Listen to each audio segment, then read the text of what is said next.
哎，但是我跟你说啊，这事儿你必须交给我处理啊，我处理比你处理更合适。你现在已经被人贴上了无良律师的标签，不管你在做任何事儿，别人都会对你指指点点。我喜欢被人指指点点，我不喜欢。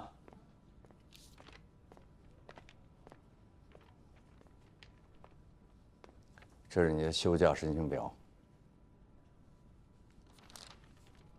这是我5年前的休假表了，依然有效。你从明天起开始休假，你的工作暂时交给何塞。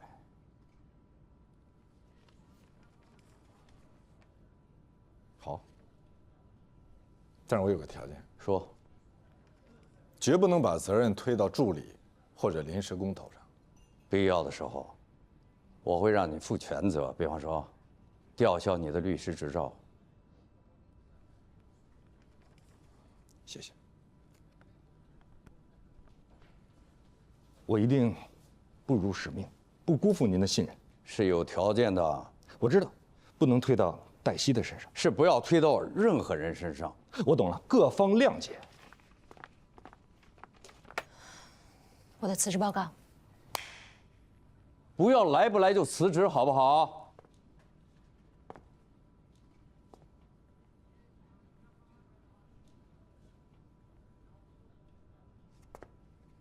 你，还有罗宾，你们休假，我批准的。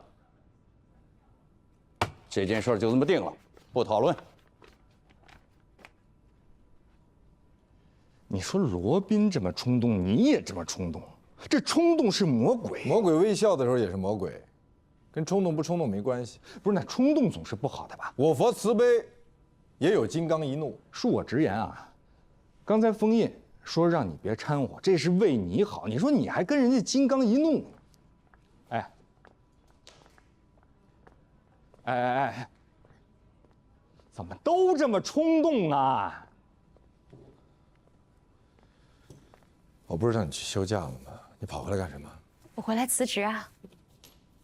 你听我的，先去休假，等我把你的事情处理完、处理好再回来，好吗？哎。 刚才封印已经说了啊，这件事情呢交给我来处理，你们俩都去休假躲一躲。啊，你们聊啊。听我的好吗？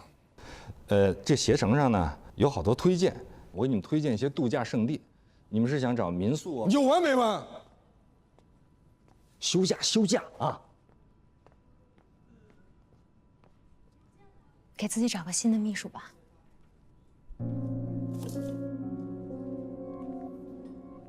你要去哪儿？你去哪儿，我送你好吗？你能不能不要再管我的事儿了？不能，这是我自己的事儿，我不需要你管。我不可能不管。你为什么要管？你给我一个理由。从你第一天上班就跟我在一起，我们每天一起上班，一起加班，我们几乎天天朝夕相处。我们在一起的时间，比你跟你的家人和我跟我的家人加在一起时间都要长。 我现在不可能眼睁睁看着你遇到这种事儿不管，我不可能不管，你懂吗？这个理由够充分吗？够充分吗？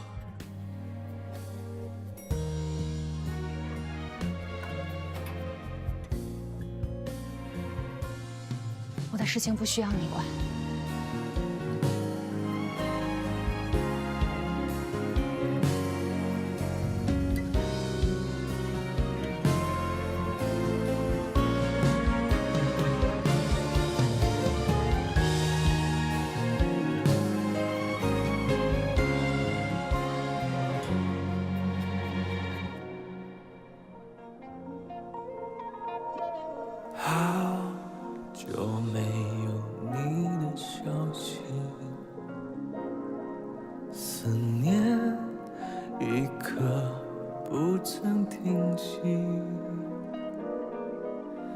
记忆风干，离开你的那个秋天，落叶划过你的泪眼。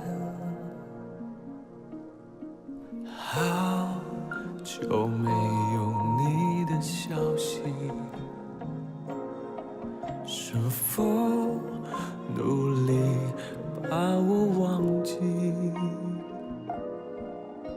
时间过太快。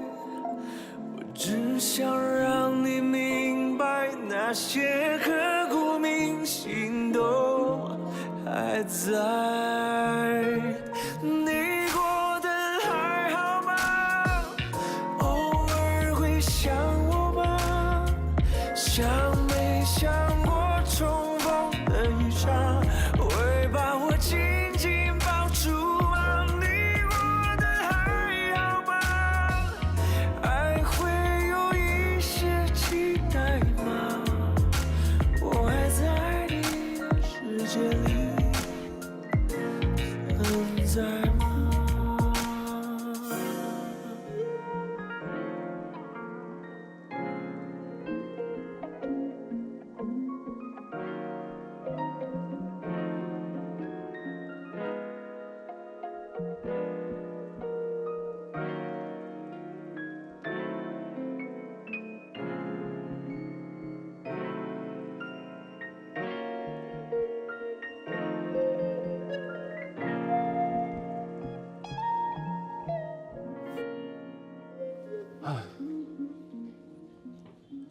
都不下班了？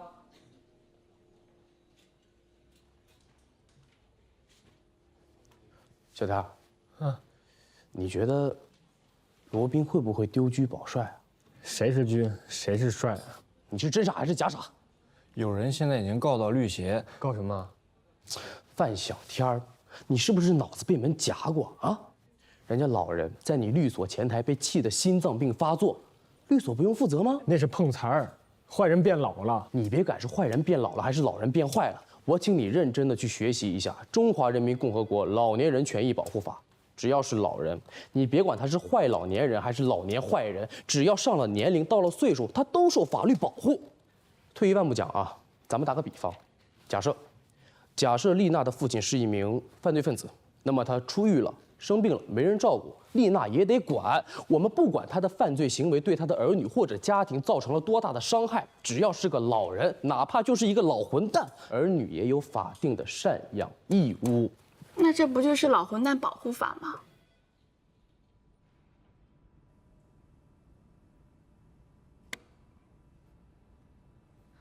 罗老师，您没事吧？你怎么还没下班？我是想过来跟您说，跟你没关系。这段时间你的确也很辛苦，应该休个假。去吧，你的工资照发，带薪休假。丽娜姐，她真的辞职了？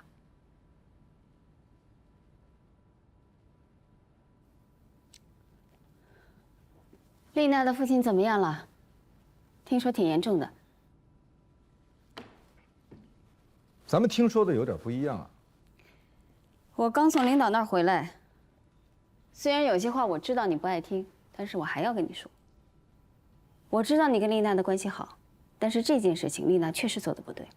不管她的父亲曾经对她和她母亲做过什么，那毕竟是她的父亲，该原谅就得原谅，不该原谅就不原谅。清官难断家务事啊！我是为你好，你不要趟丽娜这趟浑水。作为同事，你同情她可以，但是作为律师，要注意自己的公众形象，特别是在晋升高级合伙人的节骨眼上，不要节外生枝。谢谢。我知道一直是您在反对我成为高级合伙人。我只是认为，作为高级合伙人，你必须有经济效益，还要带来社会效益。罗老师他也帮助过很多弱势群体，做了好多的免费法律援助。比如说康奶奶做100件好事，做1件坏事，那100件就白做了。她做的哪一件是错事儿？就是你把丽娜的父亲气住院这件。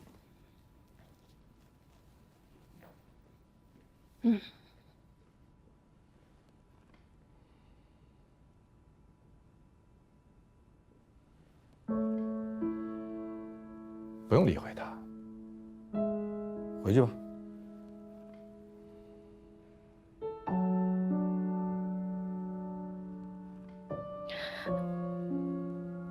对不起。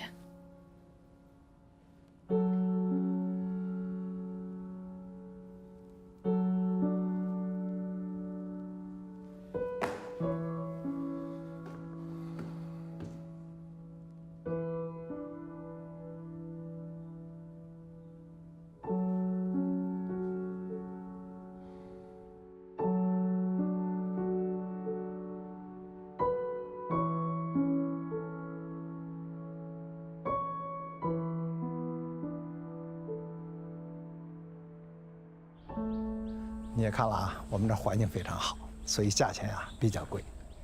价钱不是问题，现在是时间，我们希望能够越早住进来越好。最早恐怕也得下个月。我希望最晚是明天能住进来。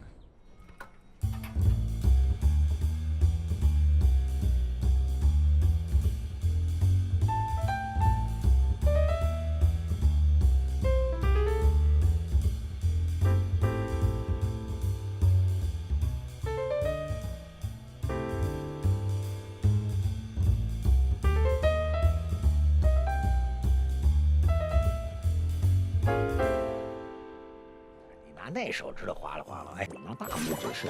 对，哎，回头啊，咱俩加个好友啊，我呢再送你个金利平，还能帮你解锁呢。等我过了这一关啊。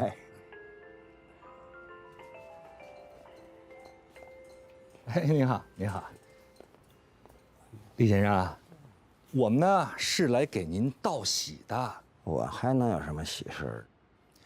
我们律所啊，鉴于丽娜原名厉小娜对您的不孝行为，以及罗律师对您的不敬行为，我们律所决定了将他们2人从我们律所开除出去。开除？对，我们绝对不能姑息这种不善待老人的行为。别介啊，不是那个，这年轻人犯点错误，你得给他一改正的机会啊。那再说了。这个我这住院跟他们没什么关系啊。那个当时小娜呢是去度假，人家罗律师是出庭了。我这个发作这个他没在现场啊，你不能往他们身上赖啊。还有就是那个实习生，我们已经决定了，我们绝对不会聘用这种不善待老人的年轻人。别，你这玩意儿你拿人饭碗多不好啊。再说了，我其实就是想让他们给我道个歉，没别的。那不行啊。我们必须依法保护老年人的合法权益啊！保护老年人的合法权益，您听见了吗？我们一定依法维护您的权利啊！我们已经决定了，您愿意在这医院住多久，您就住多久啊！我们绝对的支持您啊！反正医院呢会把您所有的账单啊直接寄给丽娜，也就是厉小娜，您的女儿。不啊，如果她拒收啊，那么医院就可以到法院去起诉她，封了她所有的银行卡。不行。法院就司法卖了他的房子。哎呦我的妈呀！还买房子？你这事儿不住了。好了，全好了。不，你可以接着住。那个赶紧跟大夫说办那个出院手续。哎嘿，哎我的衣服呢？啊，哎呦，这虎毒还不食子呢。我跟厉小娜的矛盾呢，那再大，他也是家庭内部矛盾，他不是敌我矛盾啊。你回去啊，跟你们领导好好说说，要帮助教育厉小娜，以帮助教育为主，你不能把她给开了呀。行，您放心啊，等我回去之后，我就跟我们领导说。还有那罗宾，你也别给人家什么处分了、停职了，太狠了，我都能理解。男人嘛，你想啊，为了心爱的女人，那肯定是赴汤蹈火呀。哎，我年轻那会儿，哎，谁要是敢动我喜欢的女孩子一手指头，那我肯定冲上去啊。况且那天也是我没忍住，哎，是我先动手揪了这小娜，所以这个罗宾才冲过来的。但是您跟您闺女动手，您那是管教自个儿孩子；但是罗宾对您动手，那就不占理了。不是，他没对我动手，他就是拽了我胳膊一下，警告了2句。那可是报纸上、媒体上都说罗宾动手了。没有，真没有，真没有。是啊，谁胡说八道的？哦。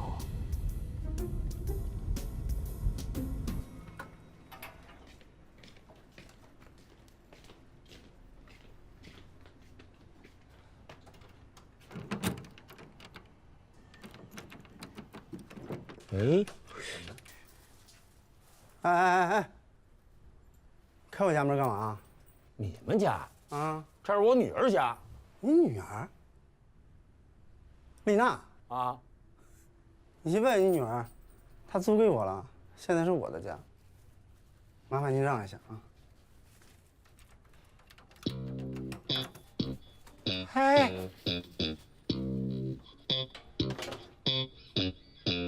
我告他们！我告诉他们！我要是厉伟正啊，我也生气，对不对？这不是拿我当猴耍了吗？先把我从医院给哄出来了，说是送我回家，等到家一看，哎，房子让人给租出去了。你搁谁不急？你为什么这么干？不是说了吗？不让你管了。你去接他，你为什么不告诉我一声呢？养老院我已经找好了。你找了养老院，你为什么不跟我说一声？你去医院找他，为什么不提前跟我说一声呢？你要是找了养老院，我从医院接出来，我直接送养老院。我为什么要告诉你？行了，行了，行了，有完没完啊？老人家现在怎么样？送养老院去了，一个非常好的养老院。罗宾找的，我们跟老人是好说歹说，跟他说这就是一个误会，各种各样的道歉。可是呢，人家还是把我们给告了。丽娜她是什么态度？感情的问题不能勉强。男女感情不能勉强，父女感情也不能勉强。我没在这里跟你谈感情，让我再给你普及一下老年人保护法。丽娜的父亲他是一个老年人，但是他没有尽过当父亲的义务，那也不能扫地出门。你给丽娜做工作啊，你说服她，让她一定要跟她父亲道歉和解，这事儿不能越搞越大。我说服不了，你说服不了她，你必须说服她。那我就当他的律师，替他应诉。你赢不了这官司，虽败犹荣。你败了，高级合伙人就吹了。我从来没败过。哎，咱们先想一个对策。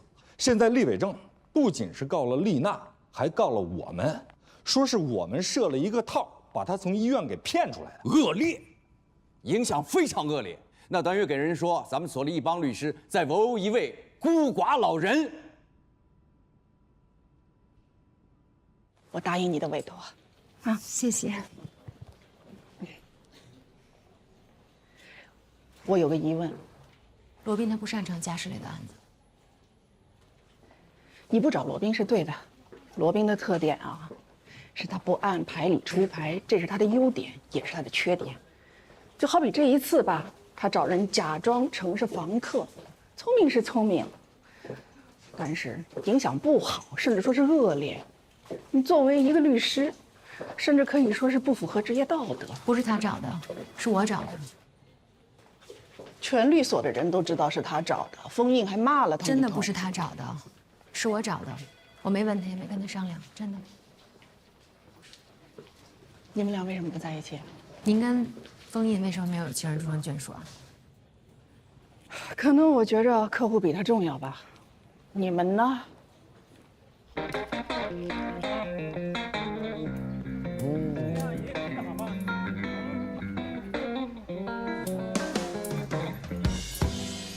是怎么？是老厉犯事了，还是小娜犯事了？都没有，我们就是想过来探寻一下他们的父女关系。父女？嗨，现在不有那个亲子鉴定吗？你一见不就知道了吗？你是什么意思啊？我没有什么意思，这也不是什么秘密了。哎，那您的意思是说，这丽娜就是厉小娜，她不是厉伟正的女儿？这事不明摆着吗？你瞅他们俩长得像吗？那丽娜知道这事儿吗？哎，这我就不知道。但是我跟你们说啊，这丽娜的妈妈长得那个漂亮，这老厉呀特别喜欢他媳妇儿。可是他不在家的时候啊，他不知道他媳妇儿干了什么。谁跟他说呀，他都不信。再跟他说他跟谁急。后来这两口子老打架，8个月早产，小娜就生下来了。我估计啊，这老厉啊自己也感觉出来。后来他媳妇儿啊带着孩子上外地了，明摆着躲着他呀。哎，对了，这丈母娘就住在对面了，就那门，有一次喝高了，哎，找丈母娘闹去了，这丈母娘都给他跪下了。那他是不是知道丽娜不是他女儿？这个我就不知道了，反正大家心里都清楚。最后啊，他搬走不住这儿了，估计是没脸，他媳妇也不回来了，怕别人在后边指指点点的。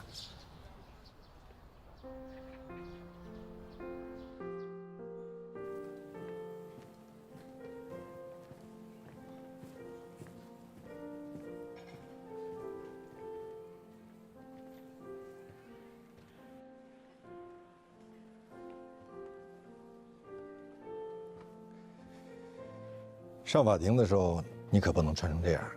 为什么？因为你会丢掉同情分。我不需要同情。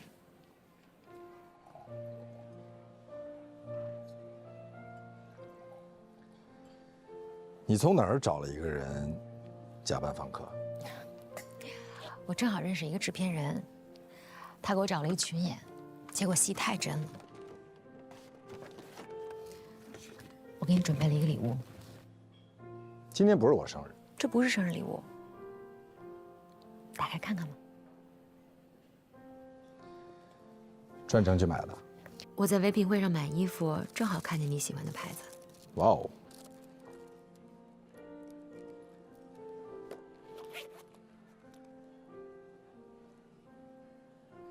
谁家这么好？买钱包还送钱？谢谢你把它安排在一个养老院。风吟跟你说的。以我对封印的了解，律所是不可能支付这笔费用的。钱包可以收下，钱收回去。我知道你是为我好，但他毕竟是我父亲。如果他流落街头，我坐视不管的话，是没有人会同情我的。如果我得不到公众的同情，就势必得不到法律的援助，因为法律的基础就是良心和民意。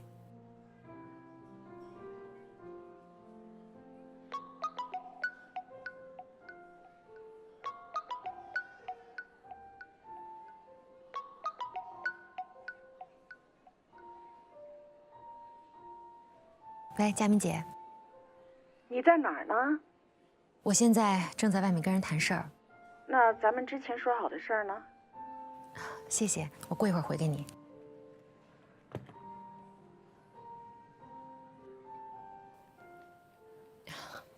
我本来是想跟你说的，佳敏姐在猎聘上看到了我的求职简历，跟我说的正好需要一个行政总监。你不会去的。我需要一份工作。现在找工作也挺难的，尤其是我，负面新闻、官司缠身。我不同意你辞职，但我同意你休假。休假期间，工资奖金照发。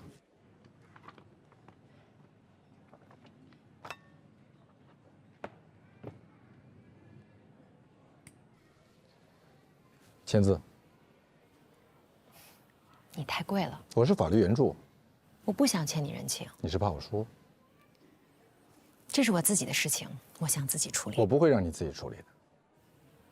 对不起，这不由你决定。你从来没有被人告过，也从来没有去过法庭，你根本就不懂什么叫打官司。不用你管。为什么？我已经找好律师了。谁？什么律师？我再次感谢你把我父亲安置在养老院。接下来我们可不可以安安静静的吃一顿饭，聊点令人愉快的事儿？你是不是找了廖佳敏？你再多问一句的话，我可要走了。OK， 那我们就聊一个愉快的话题，可以让你愉快的话题。有人给我介绍了一个男朋友。好啊。他是做什么的？反正不是律师。好极了。为什么好极了？就是好，特别好。他希望我婚后做全职太太。更好。那我可就不能为你工作了啊。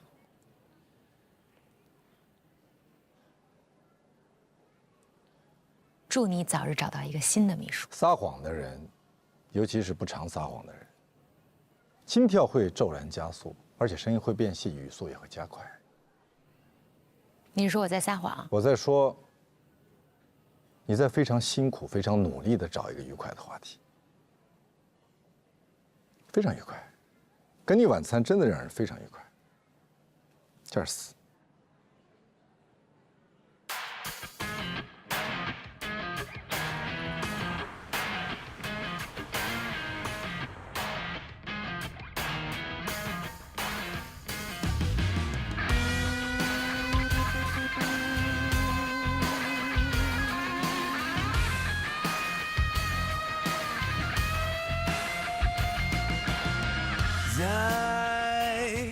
叫做一场没有终点的梦，又能怎样？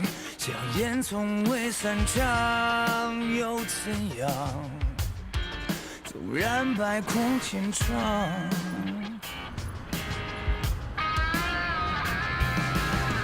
他全力对抗，理论逻辑失丧，相互碰撞，字典形容公平，让证据揭开最后真相。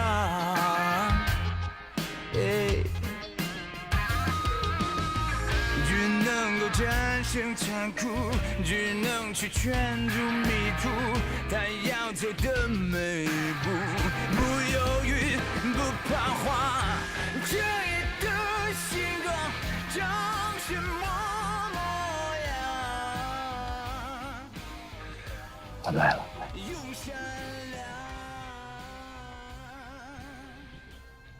厉先生你好，我能跟您单独聊几句吗？厉先生跟我说您想见他，我专程赶过来的。我正在为厉先生提供法律援助服务。那你有没有跟厉先生说，亲人之间起诉不是解决争端的最好办法？咱们直说吧，乐斌，我了解你。但凡你有一点胜诉的可能，哪怕只有一丝丝、一毫毫、一丢丢的可能，你都不可能说这句话。厉先生，对于他们来说，您的官司只是他们日常生活当中的一部分，而对于您来说，这很可能是您的整个余生。厉先生，我们啊是您的律师，他不是，不要单独跟他见面，不要相信他说的任何话，因为他呀一定不会站在您的立场上。厉先生，那您的立场到底是想打败您女儿，还是说想赢得她对您的谅解？你看，在颠倒是非，他在颠倒是非呀。应该是您的女儿来求得您的谅解，而不是您要低声下气的向您的女儿委曲求全。是啊，刘律师，你这不是法律援助，你这是在挑唆，你没有真正为你的委托人着想。罗斌，咱们都是职业律师，你这一招我懂，就是挑拨我和委托人之间的关系。不，我是在帮助你，是真的在帮助你，帮助你避免日后委托人对你的憎恨。谢谢你的关心。法庭见。狄先生，这是我的名片，如果说您需要更好的律师，您随时找我。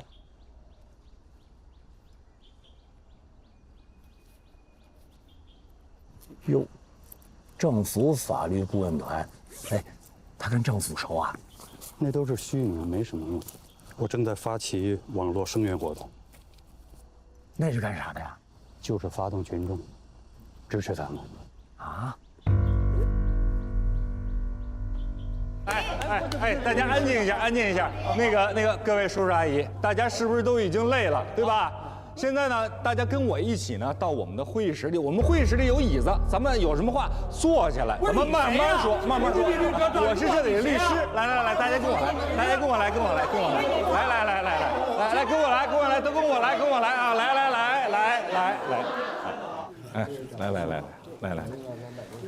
来，各位，这就是我们的领导顾杰啊，高级合伙人啊。大家好，各位请坐。走啊！现在闲人真多，这都是有组织的闲人。你说他们是有组织的？你以为呢？没看还带着记者呢。怎么都是老头老太太呢？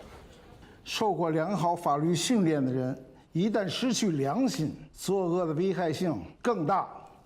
对不起，那个您刚才说的呀，那一定是一个误会，我们之间绝对不存在那种恶意的串通。这就是你们的高明之处，你们一部分人把老爷子从医院给哄出来，另一拨人呢把女儿的家给出租了。据我所知，还什么假租，亏你们也干得出来。但是现在老人居住的那个环境，那是非常非常好的，那是一个很高级的养老院。那是在事发以后引起了社会强烈的反响之后呢，你们采取的补救措施，对不对？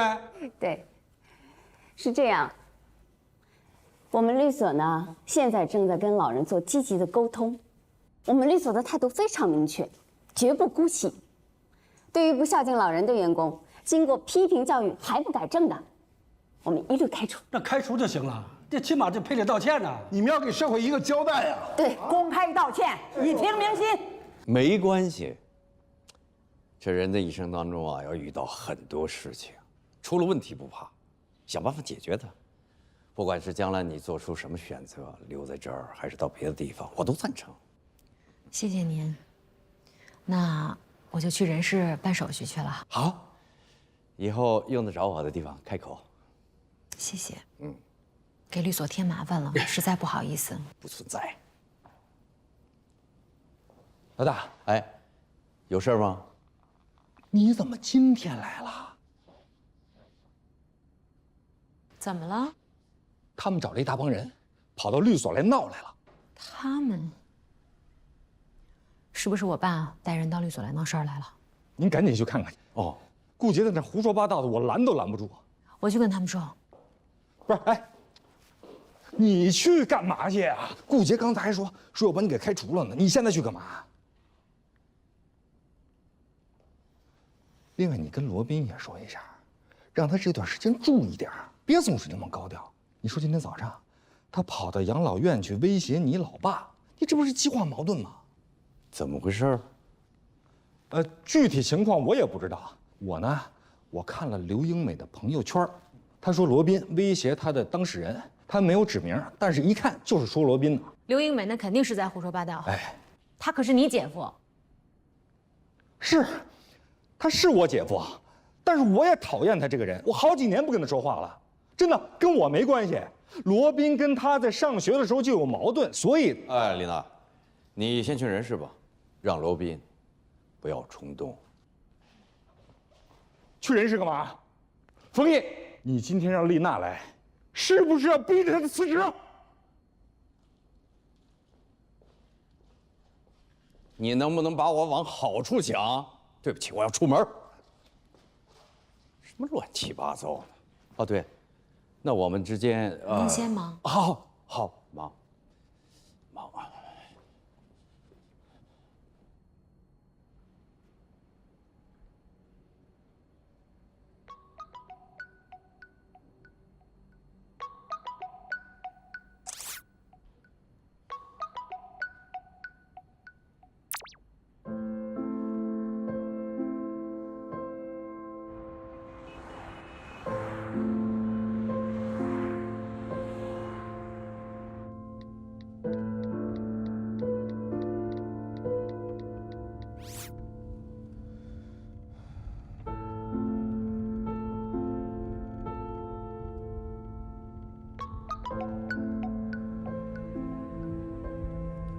怀姐，你和丽娜怎么回事儿？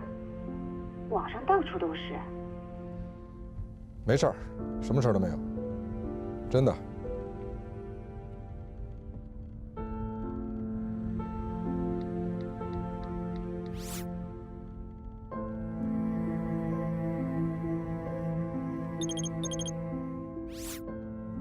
我刚刚正式办了离职手续，我需要休息一段时间。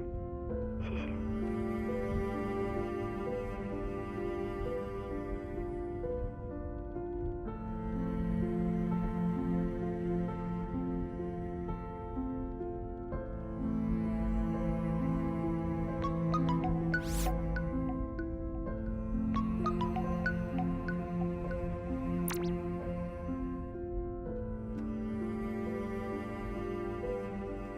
有的人把赡养简单的理解为把老人送到养老院，这是不对的。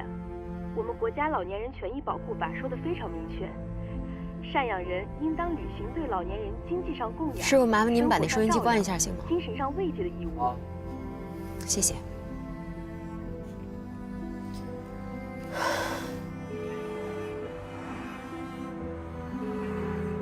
您拨打的号码。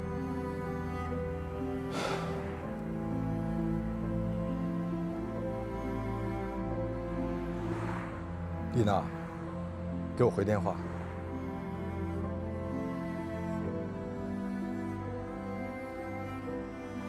你告诉我你在哪儿，我去找你。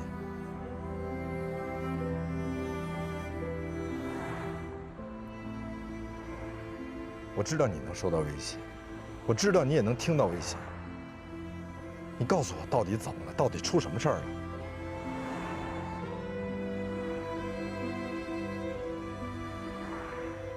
谁同意你辞职的？谁同意你辞职的？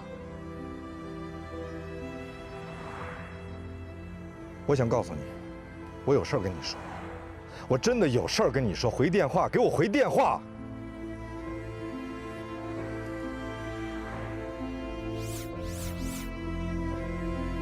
丽娜，给我回电话。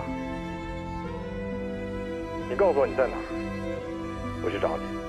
我知道你能受到威胁，我知道你也能听到威胁。你告诉我到底怎么了？到底出什么事儿了？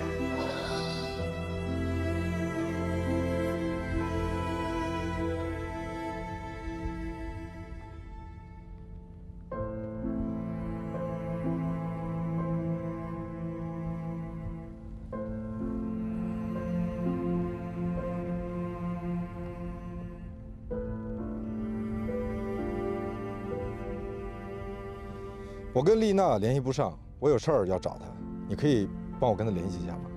我也联系不上她。她今天特意跑律所来，办了正式的离职手续。谁同意她离职的？你为什么不拦着她呢？我也很难过，你别责怪我行不行？你让我自己一个人难过一会儿。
嗨，哟，你回来的可真是时候啊！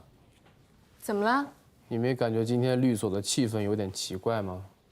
是有点奇怪，发生什么事儿了？丽娜姐离职了。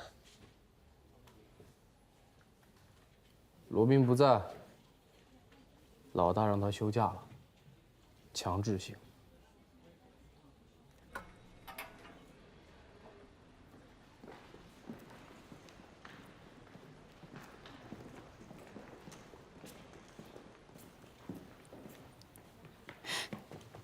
黛西，你老大回来了，不过脸色很难看。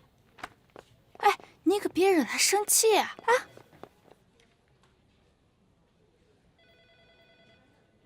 罗宾老师，你现在不是应该在休假吗？有一件事儿，我想要跟您说一下。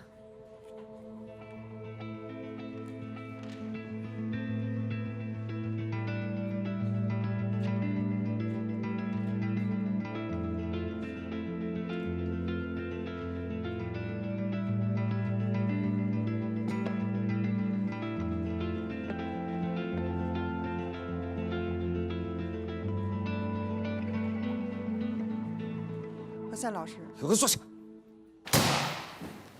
这什么意思？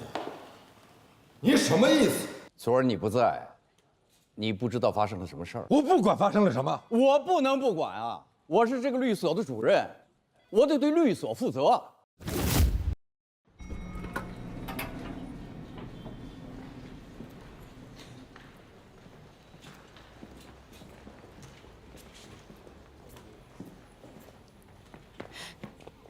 黛西，你老大回来了，不过脸色很难看。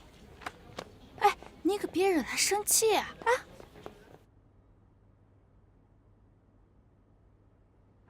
罗宾老师，你现在不是应该在休假吗？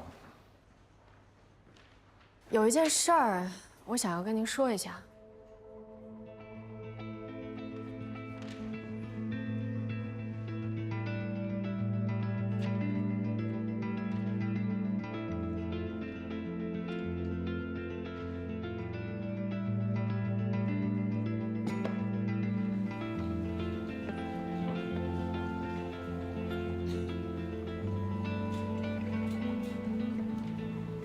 赛老师。给我坐下。这什么意思？你什么意思？昨儿你不在，你不知道发生了什么事儿。我不管发生了什么，我不能不管啊！我是这个律所的主任，我得对律所负责。我不能把不善待老人和全景律所联系起来，我不能什么人见了我都问我，你们律所的员工不善待父母，把他赶出家门了，这到底怎么回事？我也不可能每天上班的时候遇见这些社会新闻的记者来问我，作为律所的领导，你怎么看待这个问题？不赡养老人？那丽娜已经离开律所了，你又何必要签这份声明呢？你让我怎么办？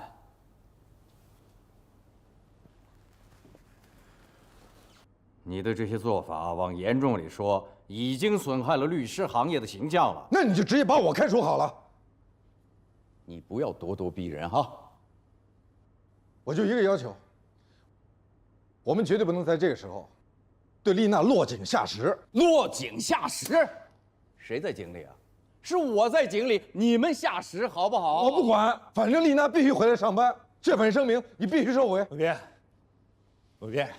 你稍微理智一点，你才不理智呢。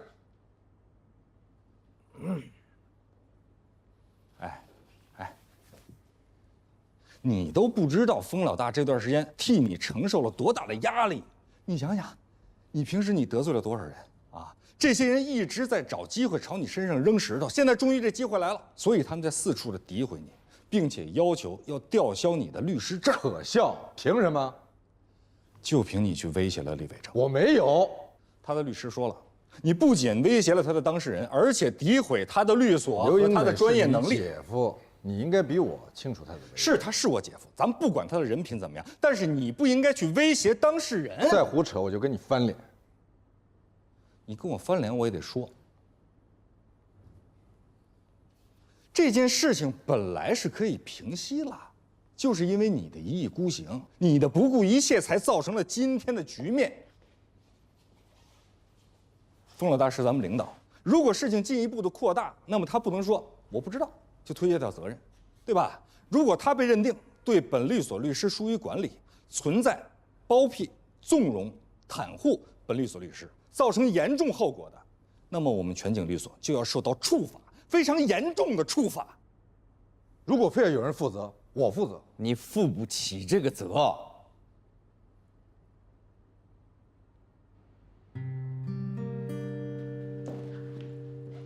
我就劝劝他。鲁斌，鲁斌，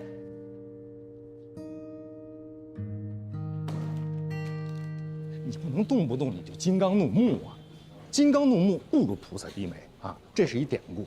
隋朝的时候啊，吏部侍郎薛道卫曾游中山开善寺啊，他看这寺庙里边的塑像呢，金刚多是怒睁四目，而菩萨呢则是低眉顺眼。他想为难这小和尚，他就说：“金刚为何怒目啊？菩萨为啥低眉啊？”这小和尚不加思索地跟他说：“金刚怒目，所以降伏四魔；菩萨低眉，所以慈悲六道啊。所以说不怕这个金刚怒目，只怕菩萨低眉。你应该学会低眉顺眼。你上楼干嘛去？去龙科啊？找廖家敏啊？你能不能别像一只苍蝇一样跟着我？我不是苍蝇，我是小蜜蜂，勤劳的小蜜蜂。你不是蜜蜂，你是马蜂，大马蜂。我不跟你计较，你的用词不当啊。廖家敏想让丽娜去他那工作，你不能让丽娜去他那工作。但是廖家敏可以做他的律师，他比你更适合做丽娜的律师，因为你现在的情绪和状态完全不适合去。你在干什么？电梯里有人。哪儿呢？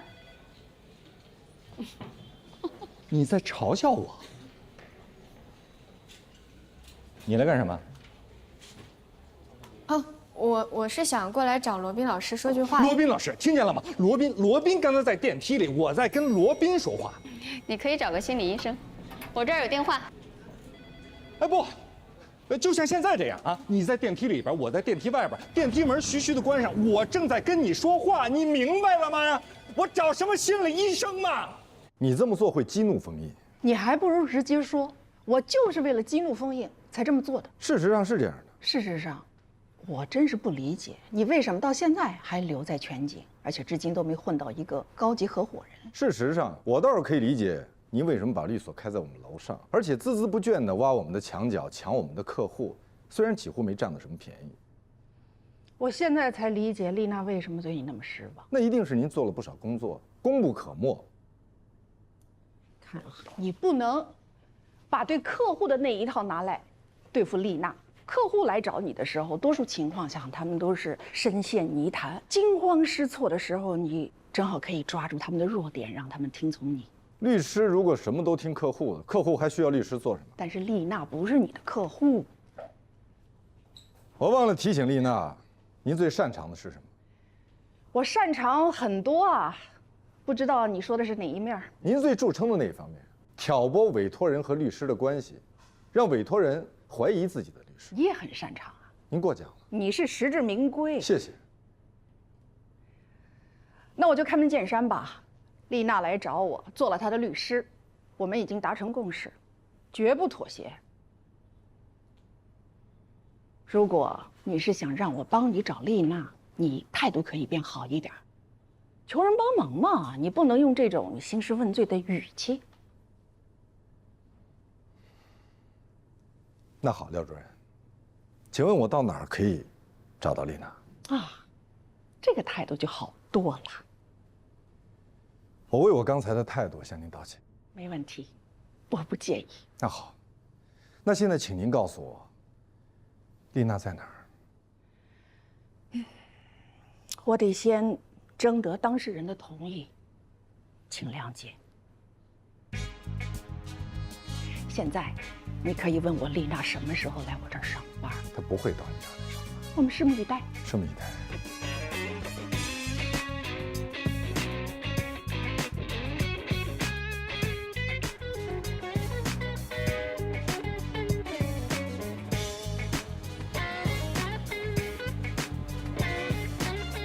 罗烈，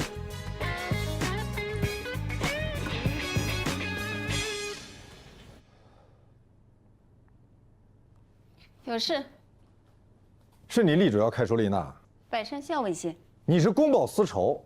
我看他不存在私仇。这样，你在我的客户里面随便挑一个。我不会跟你做任何交换。那我们就是敌人了。如果你与我为敌，你的损失一定大过我。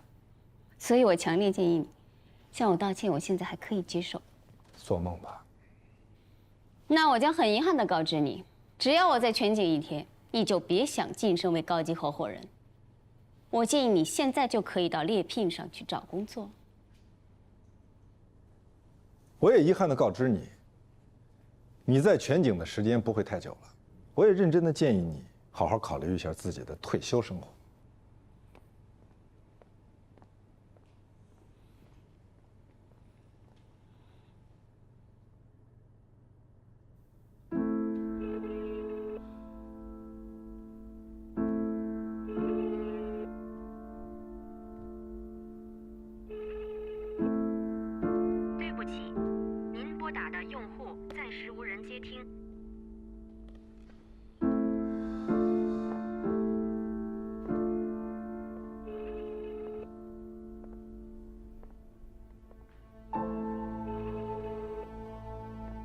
丽娜不应该被这么对待。谁让你进来的？出去！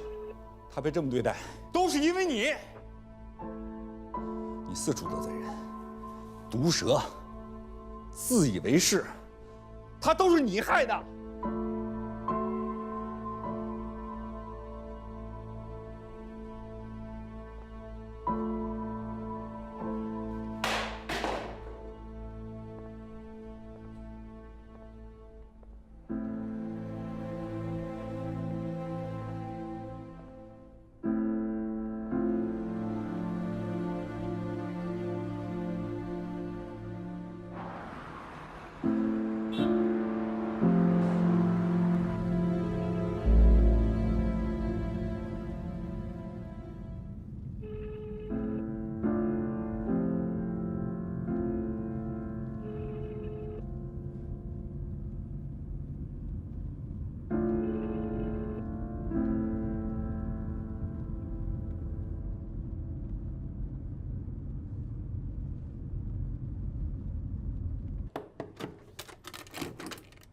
你为什么不接我电话？电话坏了吗？不接你电话不代表电话坏了。你误会枫叶。我不会再回全景了。你可以让我进去说吗？不可以。有什么话站这儿说吧。我今天去见了你父亲。你为什么要去见他？我不是跟你说不要去见他吗？你为什么偏要去见他？你为什么发这么大的火呢？你去见他，他就会觉得我怕他。我不想让他觉得我怕他。这不是怕不怕的问题，你要相信我。凭什么相信你？我凭什么要相信你？没用的，丽娜。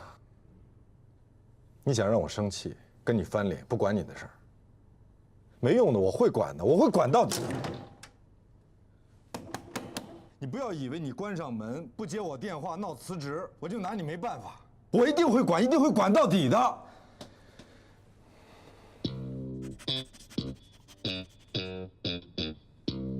我不是自言自语，他在家里。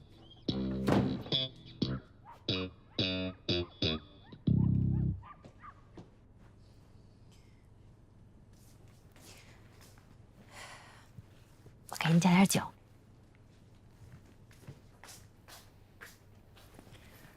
我要是不在，你就让进来了？不会的。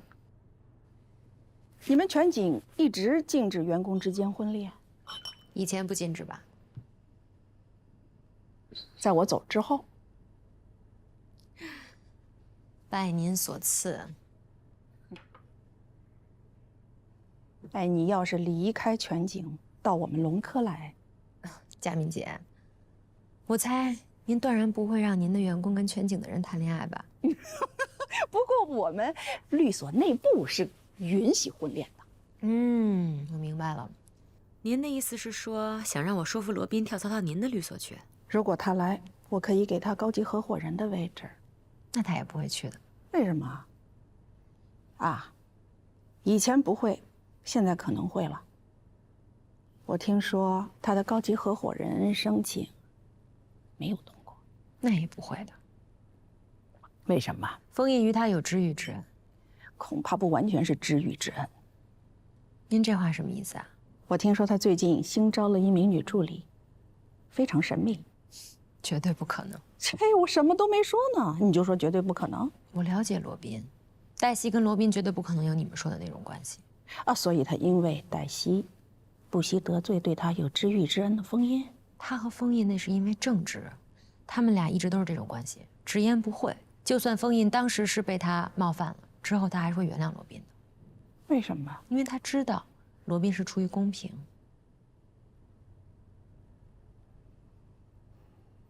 无赖父亲抢夺女儿房产，他们站在无赖这一边，这是公平？他们并不是站在我父亲那一边，他们只是希望事情妥善解决，不要闹得沸沸扬扬。我和他们不一样，我站在你这一边，所以我们要说好，你绝对不能打退堂鼓，你要让所有人都知道你父亲是一个无赖，不然你对不起自己所受的苦，更对不起你母亲所受的委屈。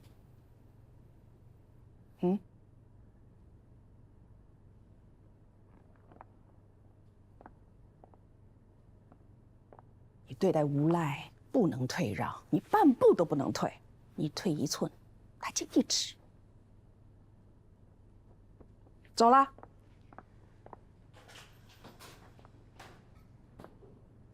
锁门。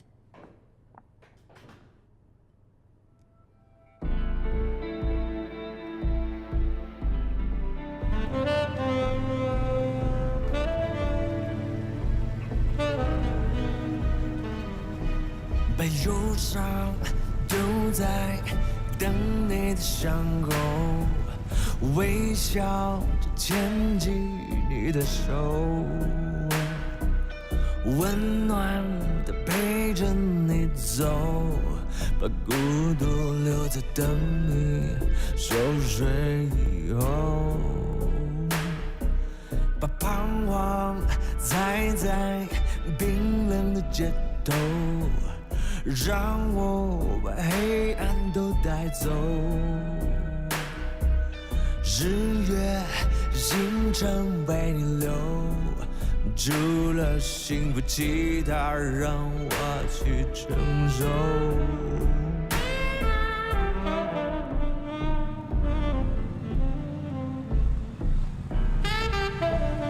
我的爱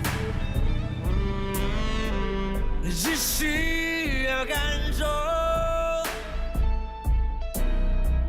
人间繁华，旋转木马，我都陪在你左右。我的爱需要你用一生来感受，什么都不说，只需要你安心的守候。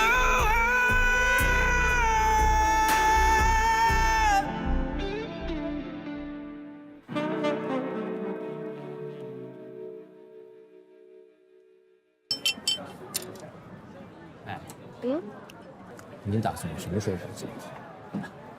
结婚？是这样啊，我现在呢是没钱，但是我以后呢会有很多很多的钱。我以后呢也准备给你办一个特别盛大的婚礼，真的，这我都可以写下来了。我准备在2年之内呢就读完外国的法学院，我们廖主任已经承诺了，只要我拿到外国的律师执照，以后我们律所凡是涉外的法律业务，他都会交给我。5年之内，我会成为高级合伙人，我的照片呢也会挂在我们律所一进门的墙上。嘿，我暂时只想了5年啊，你觉得我这5年计划靠谱吗？挺靠谱的。那咱俩也别掖着藏着了，我明天就跟罗宾说你不干了。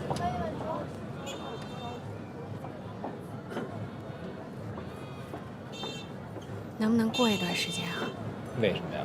因为丽娜现在刚走，要是这个时候我也走了，显得特别不仗义。速战速决呀！我们廖主任那人你也知道，他本来一心就重。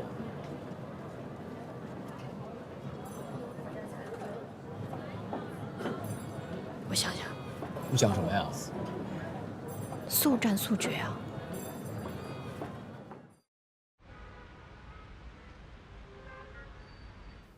我是来向您道歉的，对不起。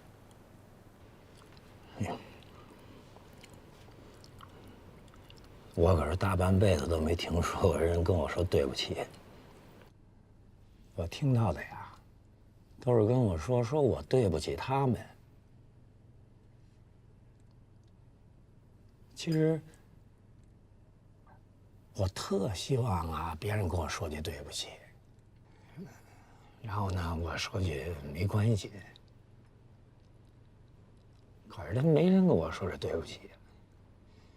我那句没关系放肚子里，都长毛了，还没说出去。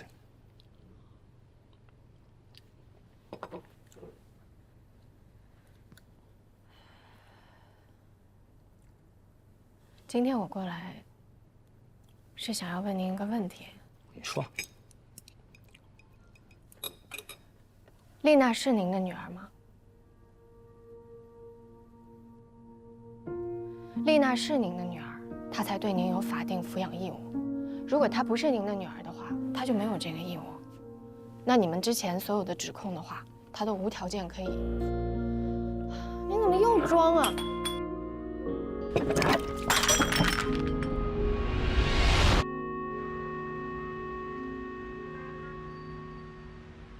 法律规定，子女对父母有赡养扶助的义务，子女不能因为是否父母对他履行过抚养教育义务，而作为自己赡养抚养老人的前提啊，这不是一个等价交换。所以说，丽娜她很难胜诉，除非丽娜她能够证明：一，厉伟正跟她之间没有血缘关系；二，厉伟正曾经对她犯有严重的罪行。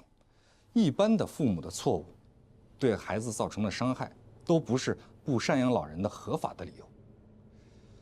除非是非常严重的罪行，比如说，他强暴过丽娜。你的意思是说，让丽娜诬陷李北辰？不，我不是这个意思。我是觉得丽娜平时待人都是那么友善，为什么对自己父亲会这样呢？这电视剧看多了吧？不，我是说你是应该问一问他。你为什么不自己去问？你问合适啊！你们俩的关系众人皆知。我跟丽娜什么关系？众人皆知的关系啊。他是你的秘书，对吧？从他开始实习就跟你在一起了。我是说工作在一起了。何才，我警告你，如果你敢在背后胡说八道，让我听到了，我不会让你听到的。不，我说的不会让你听到的意思是说，我不会胡说八道，所以不会让你听到的。喂，你等一下，我马上过来。怎么了？什么事儿啊？你去哪儿啊？哎，我跟你解释一下啊，我不会胡说八道，你不会听到我在你背后胡说八道你的事情。何塞老师，你是不是觉得我在自言自语？没有，电梯里有人。谁？罗宾老师。罗宾老师，你看见了吗？说呀。你说罗宾老师在里面，他就在里面；你说罗宾老师他不在里面，他一定不在里面。他就是在里边。他在里面。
到底怎么回事？我是想要说服他撤诉的。以后你做什么之前，能不能先告诉我一声？别把火发在黛西身上，您自己不是也没搞定吗？家属，我是签字。人是可以抢救回来的，但是能不能完全康复不能确定。什么意思？签字就是继续抢救，但有可能会成为植物人；不签的话就是放弃。好嘞。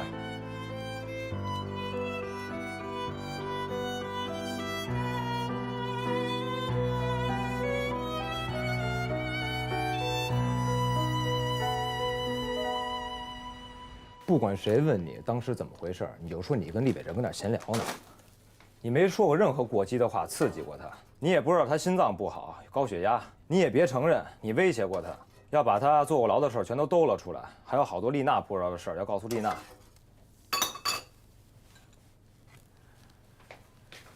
你听见没有啊？我跟你说，你千万别承认。要不然丽娜可以起诉你，让你赔付厉北辰的医药费。丽娜姐不会的。你怎么知道不会啊？她当然不会。不要说当然，我给医院打过官司，很多老人被家属遗弃在医院，不闻不问的就去世了。反过头来，家属反倒告医院，说医院没有尽力抢救，这种事多了去了。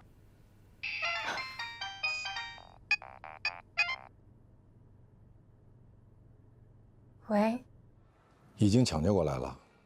没事了。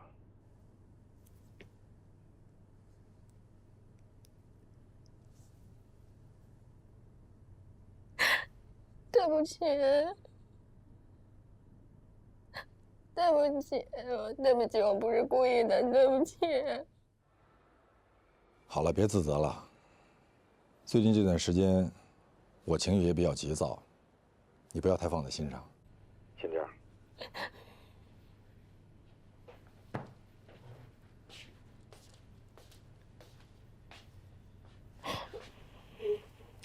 没事了啊。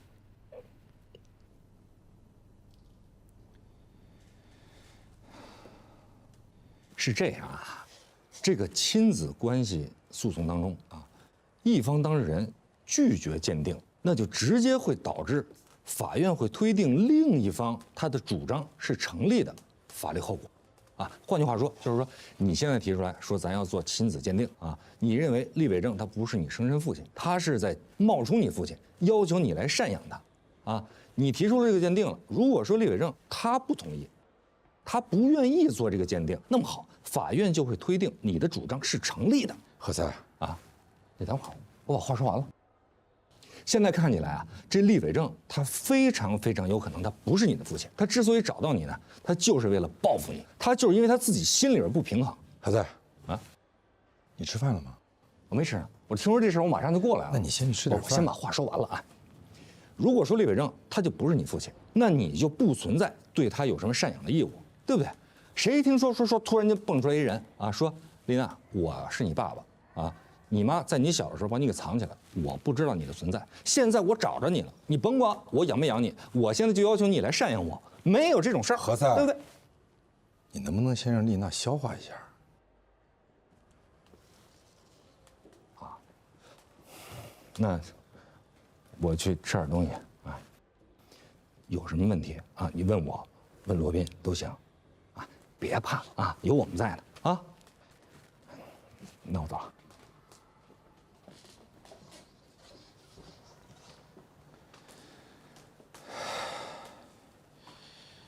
你要不要先回去休息一下？我在这儿。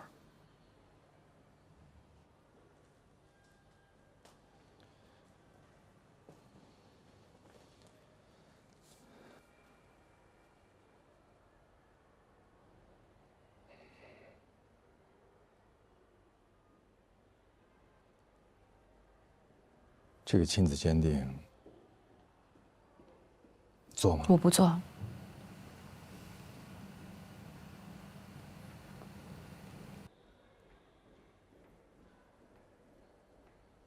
那你就要对他尽法定的赡养义务，无论是否他抚养过你、伤害过你。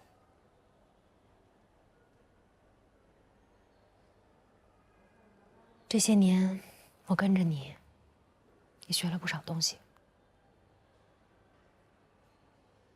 每次有人让你做什么事情的时候，你都会问为什么。所以我刚才一直也在问我自己。我为什么要做这件事情？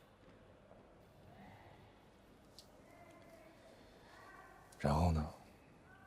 我母亲已经不在了，在这个世界上，她是我唯一的亲人。如果真的鉴定出来，我跟她根本没有血缘关系，我要怎么面对？她要怎么面对？在这个世界上，唯一的亲人，最后一丝幻想都不存在了。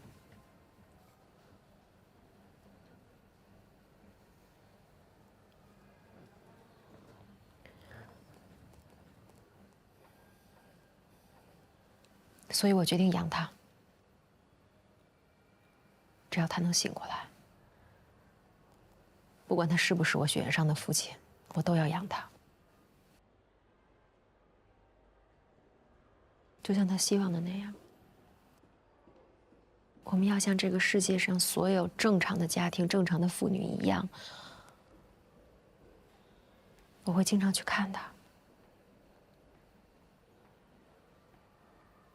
听他跟我絮叨他和我母亲的过往。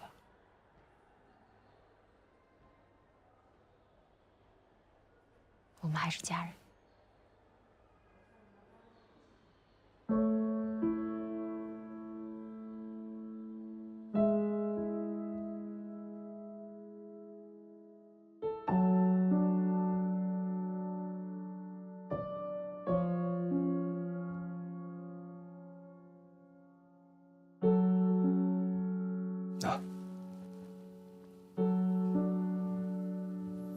个护士给我的，说这是在他身上发现了他唯一的个人物品。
这是我参加歌唱比赛的时候得了第1名，跟妈妈的合影。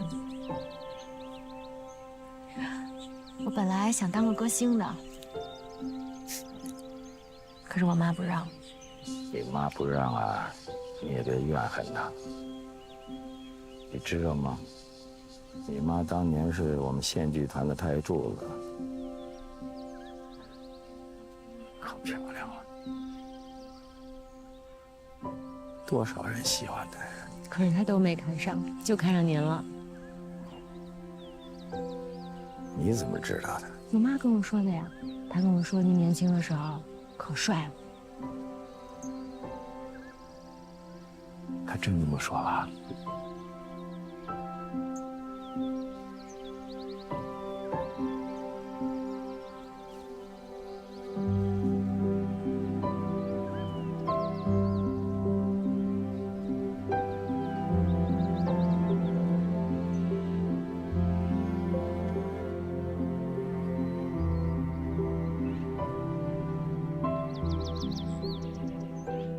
这是我跟你妈年轻的时候，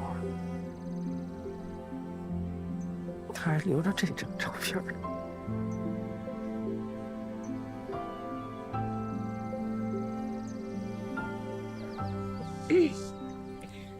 好了好了，今天就看到这儿了，吃饭。这个相册你先放在我这儿，我想好好看看。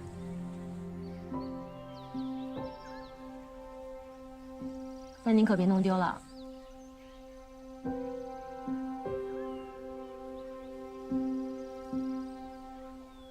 我就是把我自己弄丢了，也不会把他弄丢了。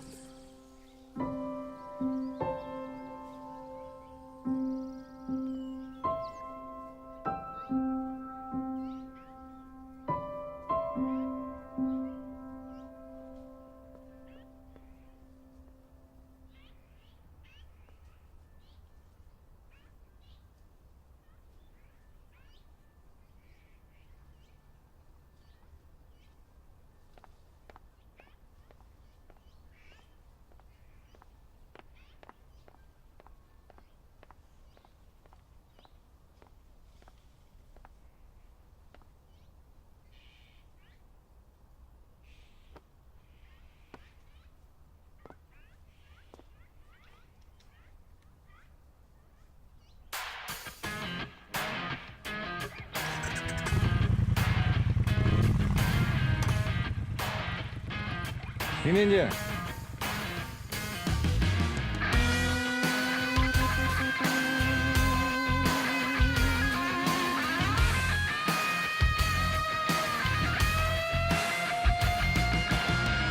在角逐一场没有终点的梦，又能怎样？硝烟从未散场，又怎样？纵然百孔千疮，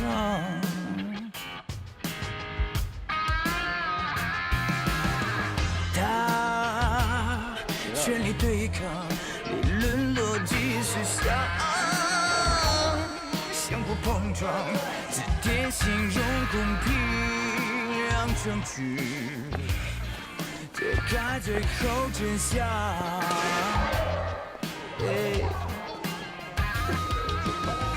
只能够战胜残酷，只能去圈住迷途。他要走的每一步，不犹豫，不彷徨。摆上。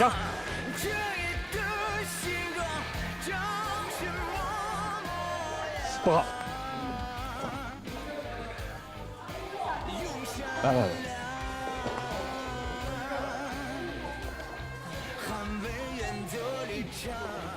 哎，先不用摆了。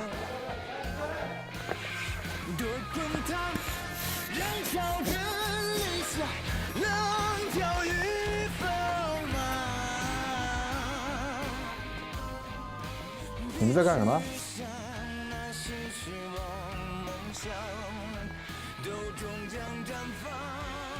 怎么样？你这是在干什么？欢迎丽娜归来呀！我们得给她组织一个盛大的欢迎仪式啊！欢迎丽娜归队。你这是在找封老大跟你翻脸？为什么？封老大同意他回来的，在他心里，他就从来没认为他离开。不，但事实是，丽娜只是遇到了一些个人的问题，她去处理，所以暂时离开了律所。现在事情全部都解决了，如此而已。正好他找我，谢谢啊。哎，所有人听我说啊，现在把这些东西都撤掉啊！现在立刻马上刻不容缓，撤！快撤！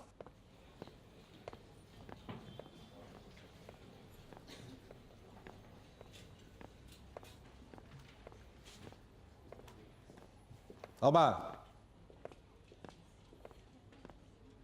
你迟到了。我去洗了一个牙。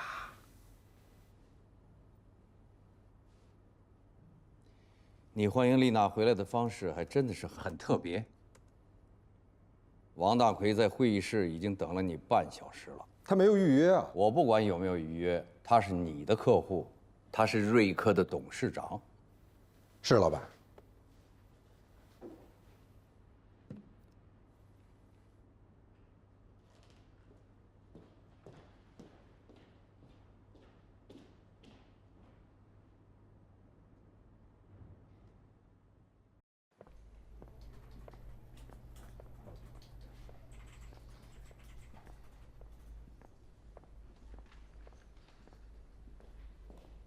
老板，你迟到了。我去洗了一个牙。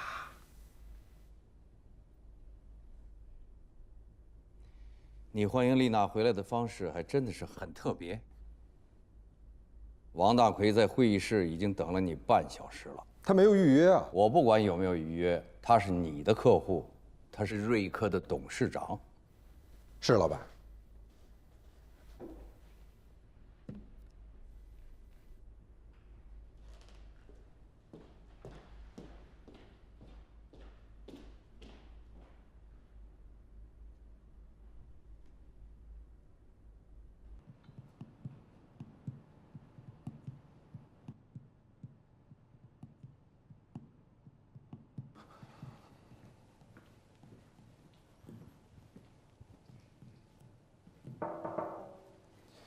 对不起，杀他了。我不是来听我的律师跟我道歉的。这句对不起，是我替你跟我的助理说的，他很忙，而你没有预约。我这出了状况，很急。那150页的合同你已经签了吗？你是我们的法律顾问，但你没有听取法律顾问的意见。我在这儿等了你一早上，一上午我都耗在这儿，你知道我的时间多宝贵吗？那是因为你知道你犯的过错会导致500亿的市值灰飞烟灭。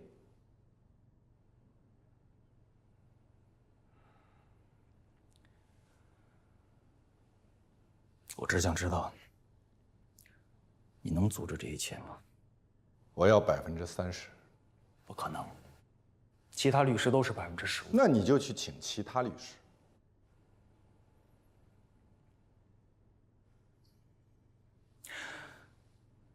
我想问的是，你对我的敌人，是否也会像你对我这么横？我并没有开启战斗模式，这是我最友好的时刻。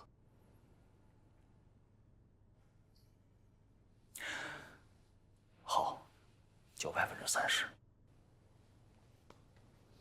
准备合同。嗯。我喜欢他，有气场。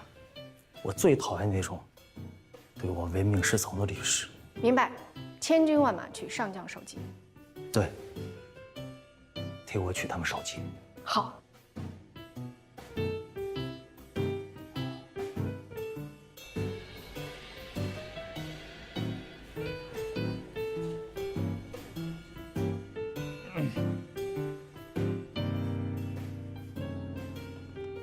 你干什么？不是，我这所有东西都撤完了啊！现在店里口像平常一样，没有任何蛛丝马迹。但是这东西没地放，我这儿也没地方放。我本来想吧，把它放到男厕所去，但是我觉得不太妥当。我这儿也不妥当。那可是这东西放哪儿啊？丽娜姐好。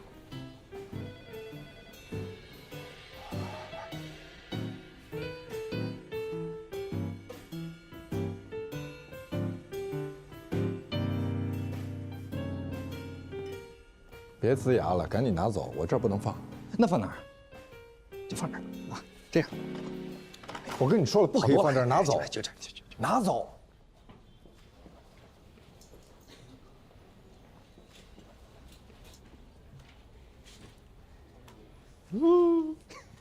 我最喜欢的荔枝。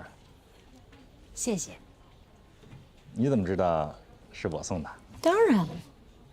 哎，本来啊，我打算给你办一个盛大的欢迎仪式，被罗宾给阻止了。你怎么知道？因为我是丽娜。你回来了，我太高兴了。我也很高兴。有一件事啊，我一直想跟罗宾说，但是呢，我没有想好怎么跟他开口。你想让我帮你跟他说？那就太好了。除了跟蓝红有关系的事情以外，为什么？不为什么，这是我给我自己定的一个小规矩。你为什么要给自己定一个这样的小规矩呢？我还有很多事情要忙。不，是这样啊。你看啊，之前呢，蓝红她来找我啊，找我给她老公家里边的买卖打官司，然后我给她打赢了，而且实现了非常大的胜利，被誉为神反转。所以你实现了神反转，可是他黑不提白不提了。对啊，就像没有这回事儿一样。你说蓝红跟罗宾是吧？他们俩有那种特殊的关系，那我是直接跟蓝红要这个钱呢，还是说我直接给他发一个律师函？有些问题呢，你要学会自己去解决，因为每个人都有自己的问题。你有什么问题？我来帮助把你的问题解决了，你帮我把这个问题解决了，好吧？当我没说。我最喜欢的。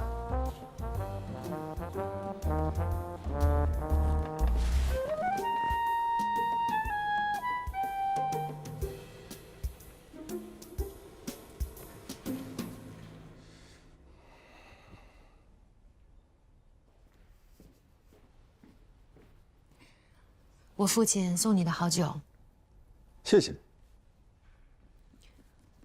你刚才在那儿干嘛呢？啊？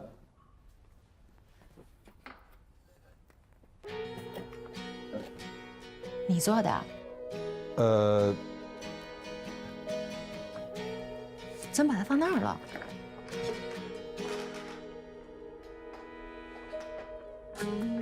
因为如果否则的话，你就站在男厕所。我看站这儿挺好。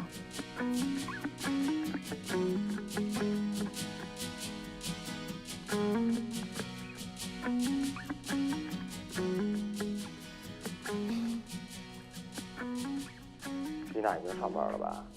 我知道，但他现在不是刚回来吗？那你别忘了跟罗宾说辞职的事儿啊。怎么在这儿打电话呀？哦，家里的事儿。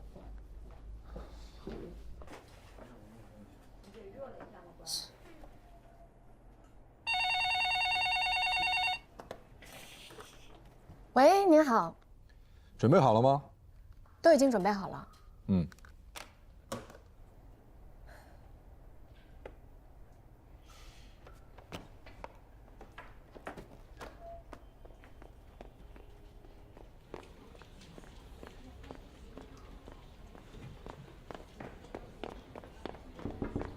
罗老师，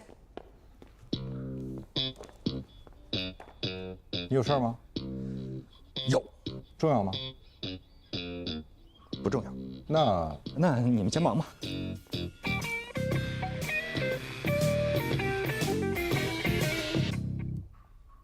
发现问题了吗？这份合约我们当时在给法律意见书的时候就已经提示过风险了。这不是一份普通的远期合约，它是一系列期权的组合，被称为累计期权。累计期权在香港被称为 accumulator。有一个非常生动的解释是说 I kill you later。没错 ，accumulator 和 accumulator 是谐音，它的意思就是我迟一点杀死你。也就是说，如果签这份合约，迟早会死。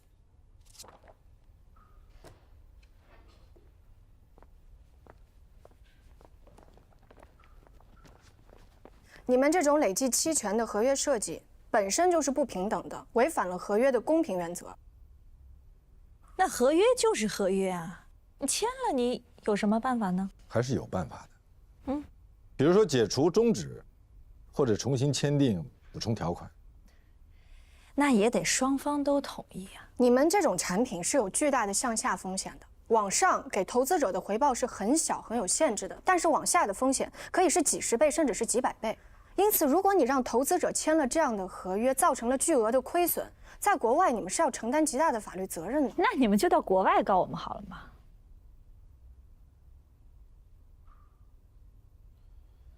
我们并不想兴师动众，所以还是先请你看一下，这是补充协议。我们老板他不会签的，即便我他会签的。如果他不签，我就告诉他妻子，他跟你的事儿。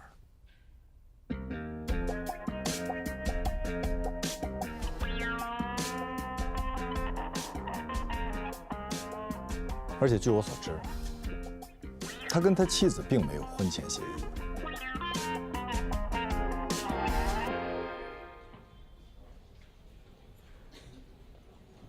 您怎么知道他跟他老板有事儿啊？那你以为这么长时间我在干什么？那既然您手里有大牌的话，我们应该一进去我们就……你打牌的时候一上来就扔王炸吗？不会啊。那不就完了吗？那您让我查那么多国外的法律还有案件什么的？让你查那些案件案例，是为了提供给对方，让他跟他的老板去说服他们需要去说服的人。不过这招不要轻易用，除非确信奏效。不，除非确信对方没有重大疾病，比如说心脏病、高血压。我不是故意要去刺激厉伟正的。我觉得吧，他心里一定有问题，典型的精神分裂。你想呀，他好起来的时候对丽娜母女可好了，但是他发作起来，那真的叫六亲不认。哦，原来你是一个被法律耽误了的精神病专家呀。罗老师，有一个问题我一直……他们为什么不去做亲子鉴定？对，你为什么不带着你父亲去做亲子鉴定呢？或者说你父亲没事带着你去做个亲子鉴定？因为我们不需要啊。那他们就需要吗？因为周围的人都说他们不是。那就要证明给周围的人看吗？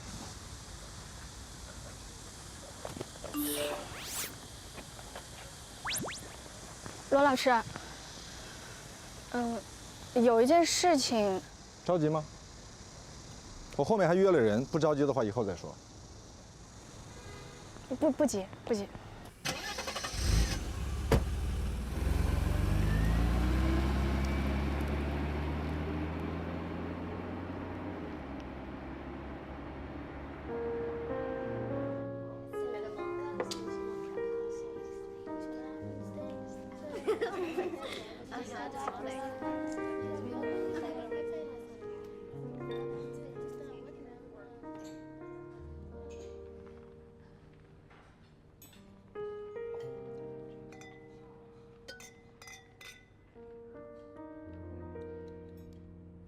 Thank you。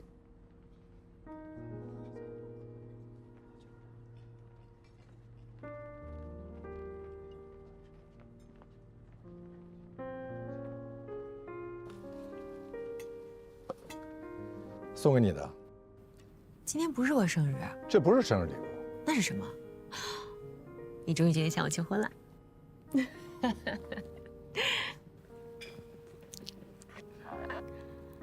谢谢。不客气。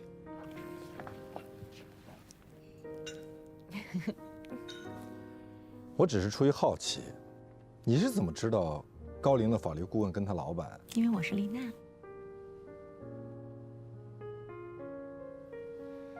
欢迎你回来。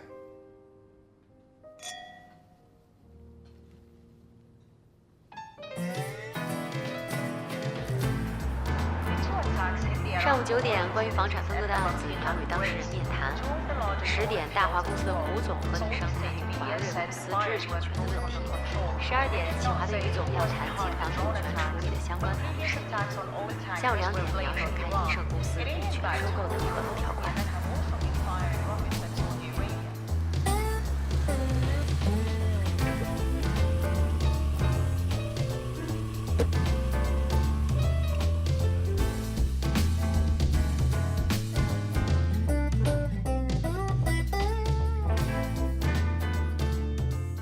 说这个事情啊，我都不好意思去麻烦别人。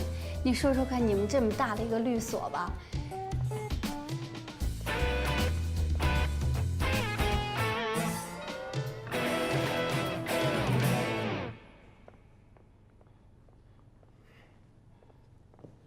请你给蓝红打个电话，让他把律师费支付了。这是丽娜让我亲自跟你说的。我为什么要给他打电话？她不是我的客户，但她是你的前女友。如果不是你的缘故，我不会接她老公的案子。你如果不接这个案子，是如何一战成名的呢？不，那些都是虚名。总之，现在她欠我连续3年，总计是1650万的法律顾问费，她可以按照年度付，否则我会向她发律师函，告得她倾家荡产，将她和她老公还有她全家都列入失信人员名单。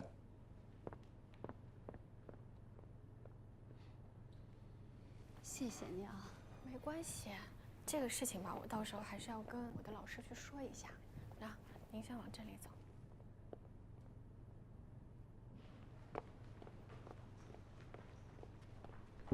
罗老师，你先别说话，让我来猜一下。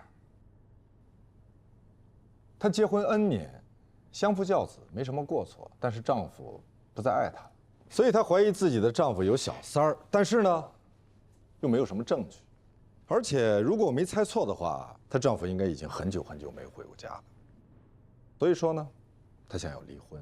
但是根据《中华人民共和国婚姻法》，她和她丈夫又没有什么夫妻共同财产，所以什么也分不到。可是呢，她又不甘心只听命于她的丈夫，忍气吞声，别折腾，好好的看家护院。她丈夫有很多的房产，还有商铺，但是都购于婚前，婚前房产不属于夫妻共同财产。他是不是以前咨询过您啊？当然没有。那您是怎么知道的？我还知道他没有付你咨询费。他没钱，不过他答应我们了。如果说我们可以帮他胜诉的话，他是会付我们律师费的。我们可以走风险代理嘛？风险代理的意思不是律师承担所有风险。你别用这种眼神看我。我告诉你我的判断是什么。他绝对不是只咨询过我们一家律所，也不是只找过你一个人，他应该找过很多家。而且，如果我没猜错的话，他一定是你的一个朋友或者熟人介绍的。因为你这个熟人已经被他骚扰得不得安宁，所以你就热情地接待了他，拿出了你宝贵的时间听他讲了一个很悲惨的故事，你都不好意思收他的咨询费，对吗？是他自己主动说，如果你肯帮他赢了案子，他会重谢你，对吗？哎呀，罗老师啊，她真的特别可怜。您好好想一想，她跟她丈夫结婚多年，为他生儿育女，任劳任怨。看来你还是没听懂我的话，那就让我直接来告诉你，他的这个案子胜诉的希望非常渺茫。这就是为什么他咨询了很多家律所，但没有律师肯接。是，虽然不是所有的律师都视财如命，但是谁会接一个既没有钱，又会输的案子呢？而且更关键的是，她的丈夫一定有法律顾问，她的法律顾问一定会告诉她，婚前财产属于个人，所以她才敢这么明目张胆地欺负她，因为她知道，如果对方跟她叫板，那就是一无所有。所以说啊，您不觉得她很可怜吗？啊，她丈夫足足有10套商铺，1年光租金就有100万，10年就有1000万啊！可是她呢，她什么都没有。你再说一遍。1000万啊，这是一笔巨款。不，我前面那句。哦，她丈夫有很多的房产，1年光租金就有您是说，租金是夫妻共同财产？打开你的录音器，把它记下来。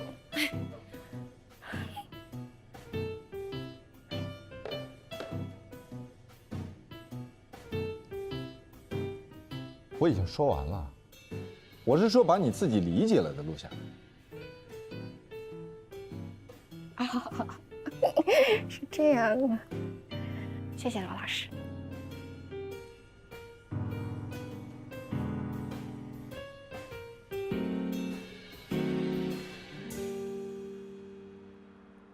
法律规定，婚前购买的房产不属于夫妻共同财产，但是您丈夫的10套商铺是属于重大生活资料，所取得的租金，事实上是一种夫妻共同经营后的收入，那就可以作为共同财产来分割啦。对。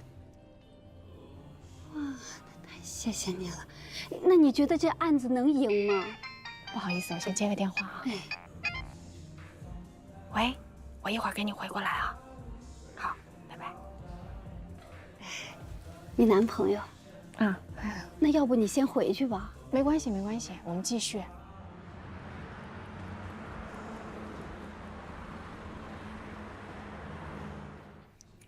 你今天又没跟罗宾提辞职吧？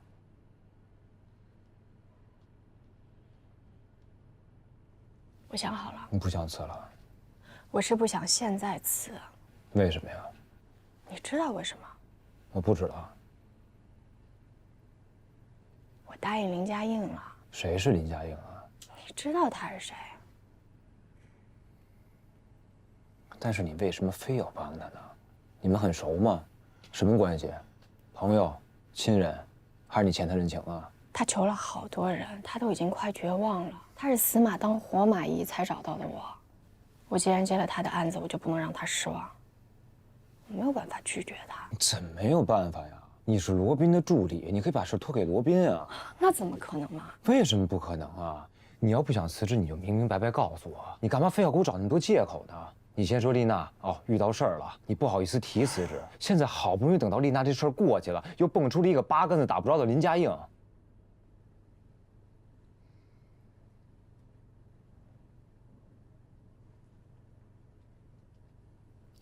你跟我说实话，你不是怕林家映对你失望，你是怕罗宾对你失望，对吧？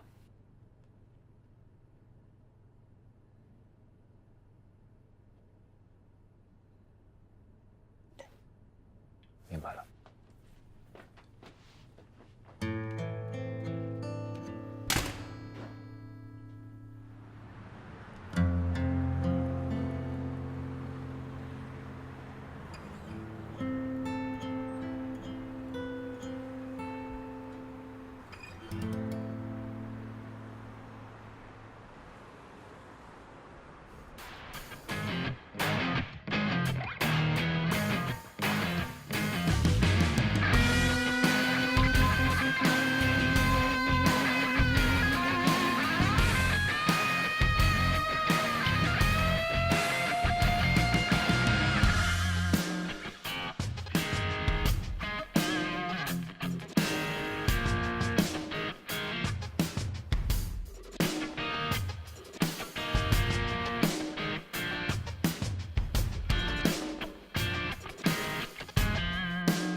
当然是赢了。我现在在律所来拿判决书，你想什么呢你？以后就来找你啊。给您。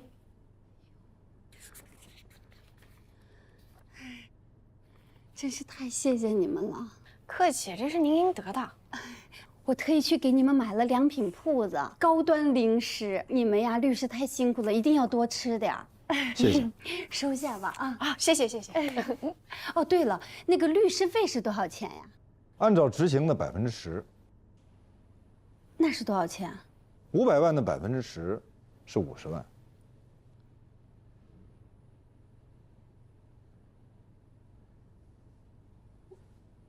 哎呦，要不这样吧，我给你们5000块钱咨询费。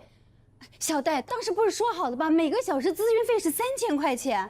哎呀，我就是问了问你们呀，你们也就是给我出了个主意，对吧？以后还可以当朋友，我可以给你们介绍客户的，就这么设定了啊。5000块钱我微信转给你，那我就先告辞了。哎，这个很贵的，就这么设定了，微信转给你啊。我你等一下。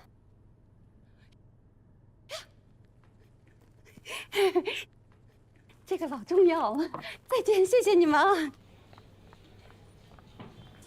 那边。啊，谢谢，再见。别看了，走远了，拿回家吃吧。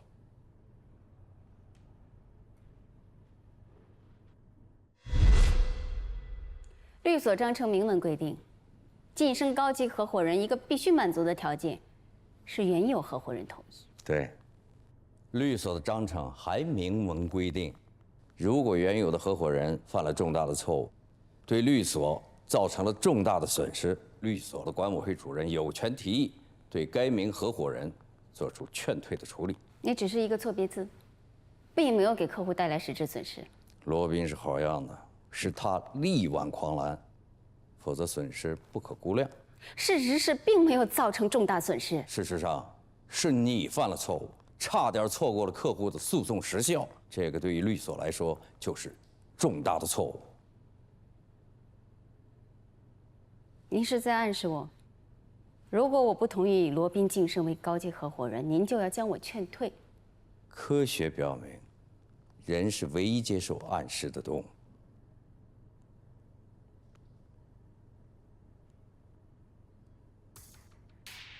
就这样，特别帅，好，非常好，哎，就这样。哎，等一下。好，哎，我觉得正的比较好，更正式一点。就这样，特别帅，好。对，可以向你侧一点啊，这个更形式了啊。对，特别好，哎，很帅啊。衬衫有点重，要拍的完美一点。侧着坐。刚刚说正着比较好，身体转过来，身体转过来。那边拍是不是比较好？因为我觉得它这个侧面好看一点。这样吗？对，正一点也要来几张的。来，你来。你这人怎么这样？你什么态度啊？你让我看看你拍来是怎么样。我就是说他这个姿势比较好，比较好看，而且我们这个照的是证件照。好了，没关系，就是个照片。我知道。来，我们继续。对，好。优秀的律师是律所最大的资源，也是律所最大的资本。为鼓励优秀律师参与律所管理，共享发展成果，根据全景律师事务所高级合伙人管理规定，经全景律师事务所合伙人管理委员会2019年3次全体会议评议，并报全景总部管理委员会批准，贺晋升、罗宾律师、赵旭律师为全景高级合伙人。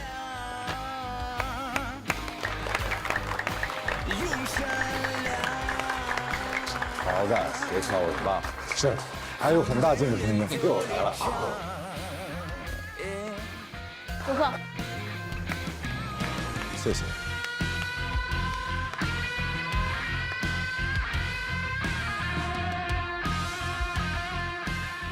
风主任说你还有很大进步空间。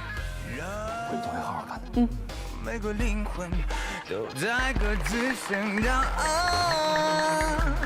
最后释放，选择让谁失望都不该，选择自己失望。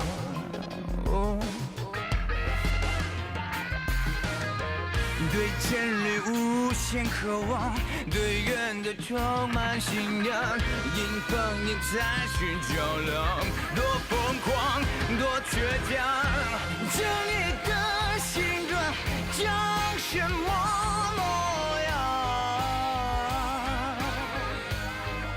用善良。难得我们大家聚在一起，咱们这样，去河滩。哎，这是个好主意。走吧。您站中间，好，来2个新人站2边，对不对？好，站那边，好，哎，来，你站这儿，来，你站这儿，好，准备，来，1、2。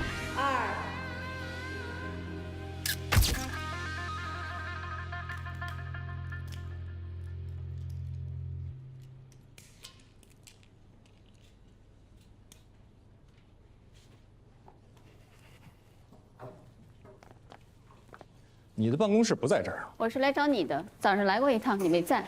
堵车，外边堵得就像个停车场一样。你从来都不会迟到。你不管公司的考勤？我是说，你是故意躲开今天早上的例会的。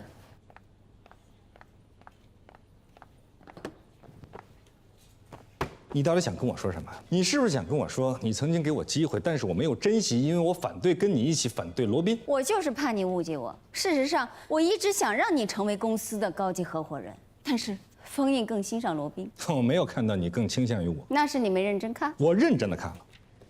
如果我没有记错的话，百敬红是你主动介绍给罗宾的，但是后来罗宾把你排除在外了。实事求是的说，百敬红是个比较难缠多疑的人，他是我的朋友，我不想把我的朋友发展成为我的客户。实事求是的说，你交朋友的目的就是要把你的朋友有朝一日变成你的客户。那也没有什么错。当然没有错，整个律所都知道你的专业并不在法律上，你的专业在交朋友上。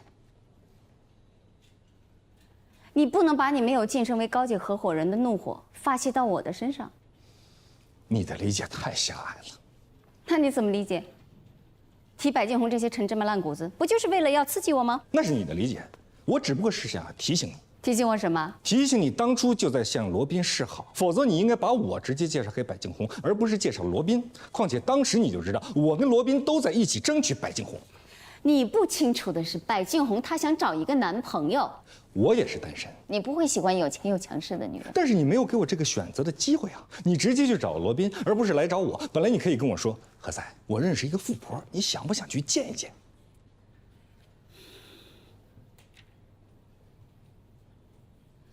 我们言归正传。言归正传。就是你当初就想去拉拢罗宾，但是后来发现拉拢不成，你没有想到罗宾对封印会有这么高的忠诚度，这一点超出了你的想象。而现在罗宾已经做了高级合伙人，如果他跟封印在一起了，他们俩狼狈为奸，你就更没有话语权了。所以你会到我的办公室来，坐在我的沙发上来拉拢我。你说话总是这么一针见血。我不喜欢绕弯子，如果一针我就能扎出血来，我绝对不会浪费时间去扎第2针。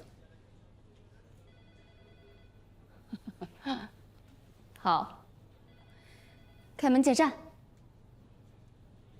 封印是你父亲的学生，我们父子关系不好，血浓于水。你不了解我，我了解你父亲。你不了解他，你认为你了解他，其实你不了解任何人，因为你所说的了解就是控制。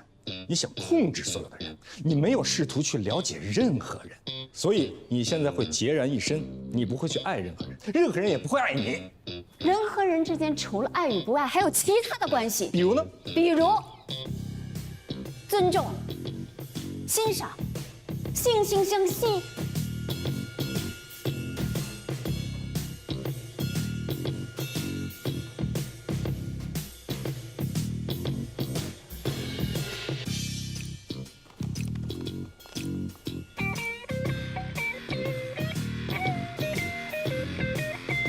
您看您总是熬夜，这是如新的明星产品，智能护肤，您试试。回到全景了。之前我就是一气之下。封印给你道歉了。他说他压根儿就没有批准过我的辞职报告。像他的风格。您跟封印，你的父亲最近怎么样啊？挺好的，在养老院呢。何塞还帮他找了个心理医生。医生说，我父亲因为长期心理不平衡，所以形成了报复性的人格。丽娜，虽然我现在不是你的律师了，但我觉得我有必要告诉你一些我了解到的情况。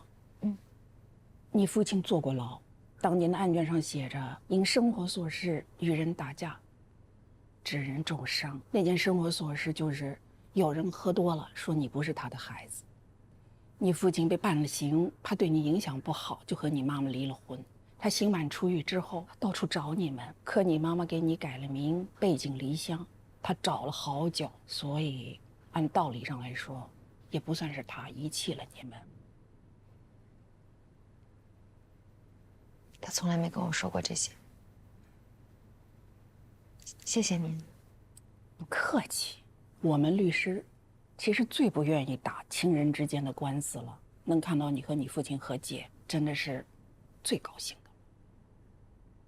律师费回头我给你打回你卡号去。我可没有这个意思。我可是这个意思啊。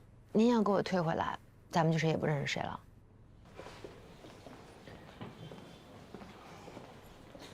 您别送了。好，拜拜。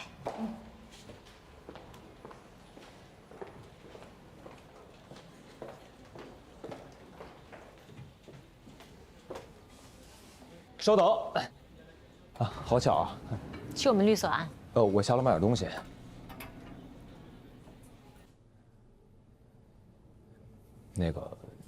那天在医院，我对您和罗律有点失控。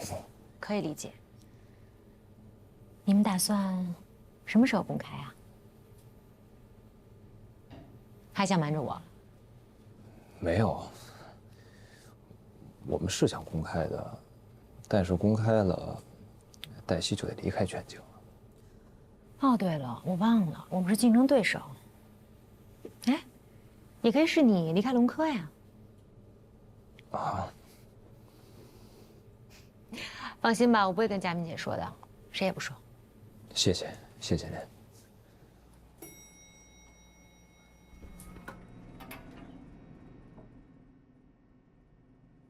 你们都不下吗？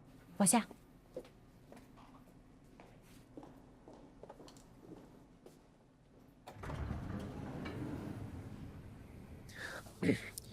罗律，没关系，黛西已经跟我解释过了。什么事儿啊？你在医院的表现，能理解。我是。一会儿别迟到啊！哎，不是说哪些人啊？就我上午跟你说那两个啊，长得漂亮点啊。嗯。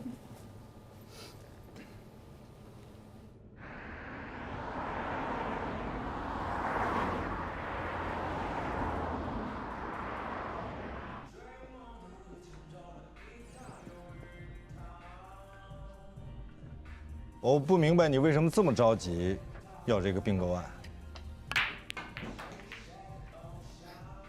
因为我想多点时间跟你打台球啊。可是我必须得多花一些时间为你做尽职调查。拜托，机会稍纵即逝。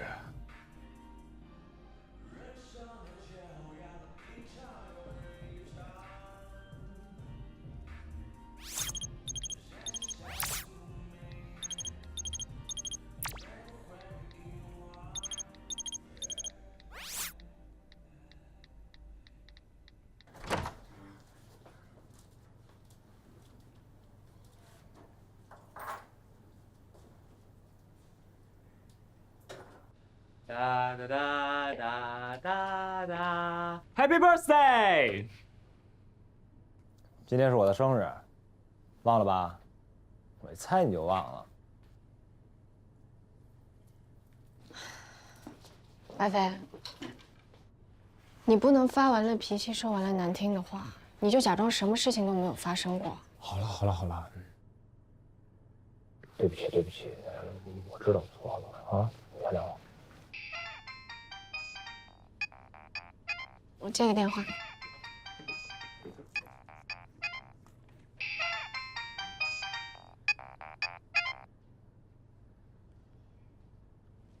喂。我给你发了微信，你为什么没回我？哦，我放在包里，我没有看见。对不起，罗老师，您有什么事儿吗？你看看你的微信就知道了。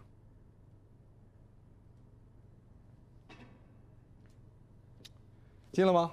没有，到你了。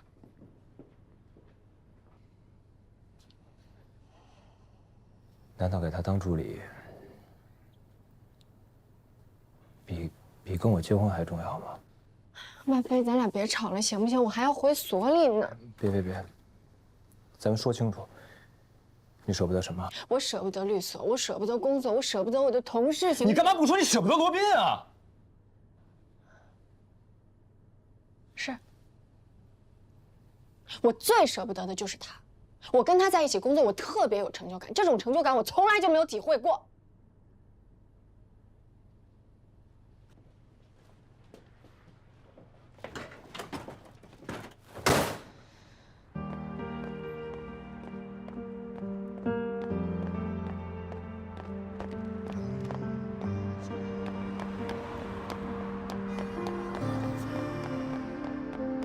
城市的光，霓虹的想象，此消彼长，真相被隐藏。我失去的和错过的，像无数之刻，考验我的脆弱。曾击溃的喧嚣着，终追不舍，又经历过那么多，才能勇敢面对挫折，重来夜色如墨。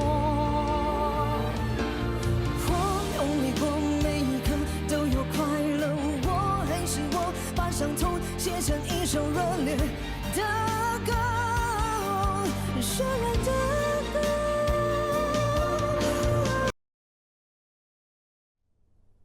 万飞，咱俩别吵了，行不行？我还要回所里呢。别，咱们说清楚，你舍不得什么？我舍不得律所，我舍不得工作，我舍不得我的同事。你干嘛不说你舍不得罗宾啊？是的光，我最舍不得的就是他。我跟他在一起工作，我特别有成就感，这种成就感我从来就没有体会过。真相被隐藏，我失去的和错过的，像无数之刻，考验我的脆弱。曾击溃的喧嚣着，终追不舍，又经历过那么多，才能勇敢面对挫折，重来夜色如墨。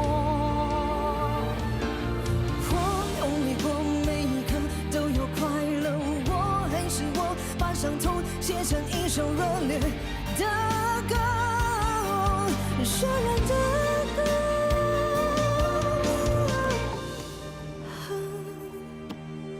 把世界的温柔。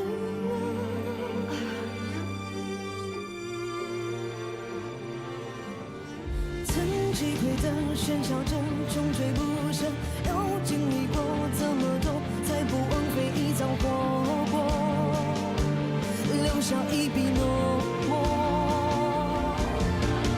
我用力过每一刻都要快乐，我还是我，把伤痛写成一首热烈的歌，绚烂的歌。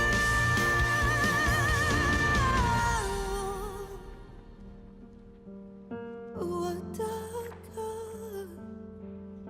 我的歌。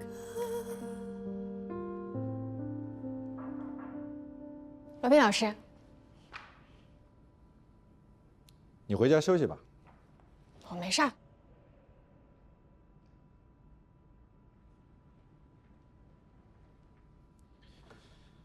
马上回家，回去休息。你要去哪儿？亲爱的何塞老师，我有事需要马上出去的。你不能出去。今天你值班，公益值班，能不能找人调换一下？因为我有一个非常非常重要的客户。难道只有你的客户是重要的，我们的客户就都不是重要的？你的理解力真的相当感人。我告诉你啊，根据《中华人民共和国律师法》第47条，律师拒绝法律援助义务的，可以处以5000块钱的罚款。我马上转给你。情节严重的，给予停止执业3个月以下的处罚。何塞老师，罗宾老师他做过好多法律援助呢。今天他值班，那我来。咱们律所不是规定助理可以替老师值班的吗？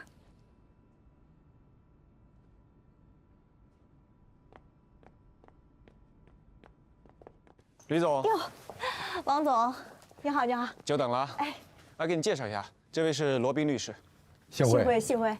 介绍一下，林静薇，我多年的法律顾问。你好，王总。你好，快请坐。好久不见。你们这是？你们认识啊？罗宾是我们学校的男神，每年1等奖学金，永远都是他们年级的第一。林律师也永远是他们年级的第一。哎，那你们俩要是碰上了，谁是第一啊？还没碰上过。这不碰上了吗？那谁输谁赢啊？并购案不存在输赢，皆大欢喜。那我们就等着皆大欢喜。好。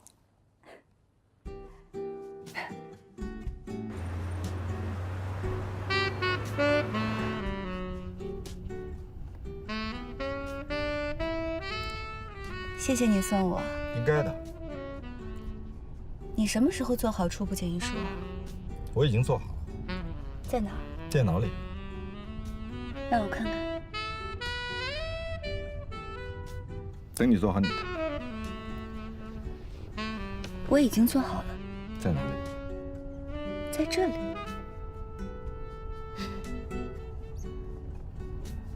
你是唯一一个拒绝过我的男人。我当时有女朋友。你现在没有了。你对我做了尽职调查。我现在可以追求你吗？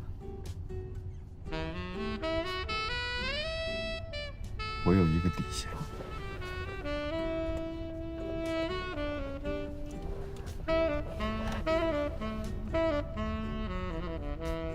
什么底线啊？刚刚已经被你击穿了。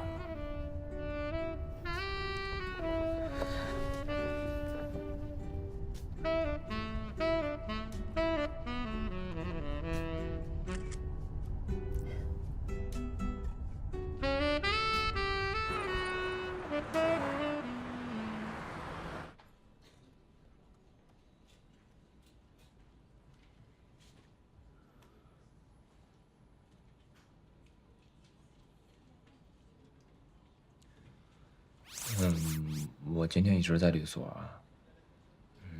你要看到微信，你给我回个呗。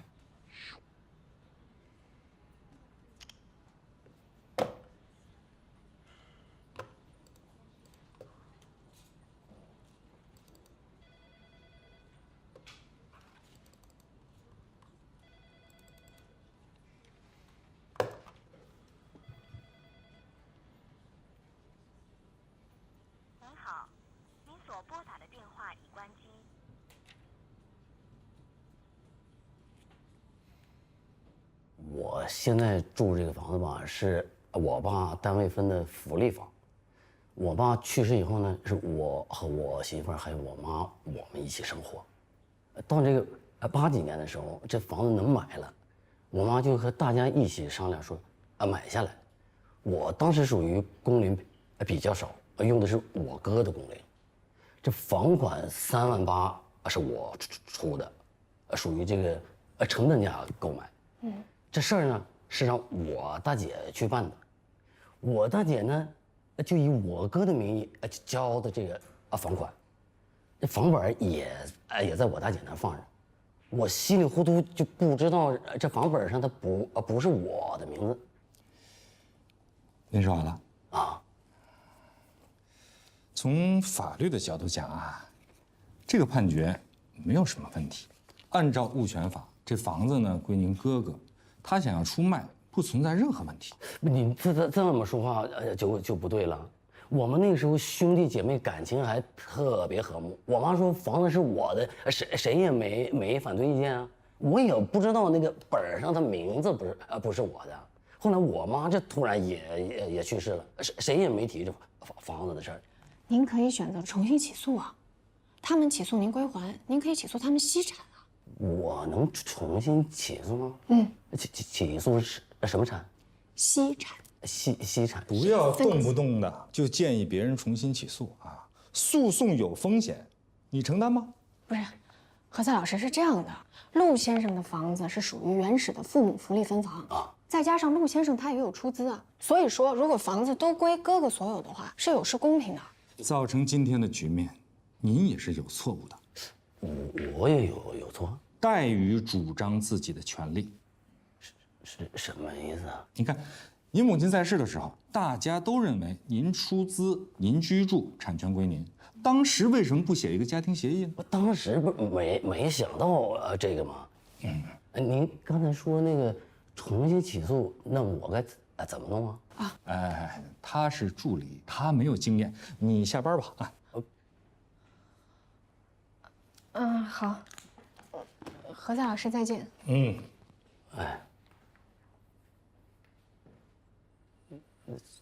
那我这，我跟你说啊，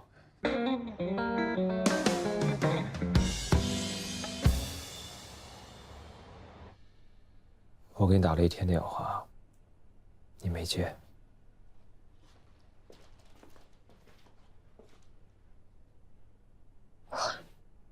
你给我发了那么多信息啊？有事吗？我护照在这儿。我给你拿。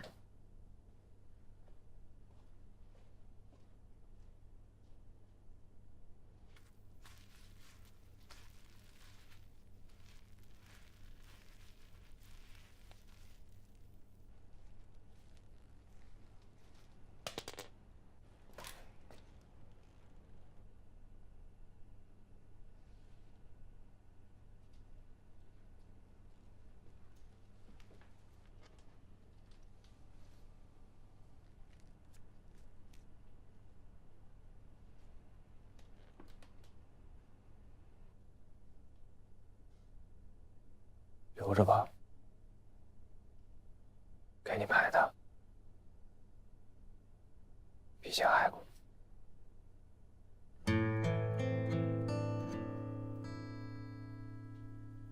我给你补过一个生日吧。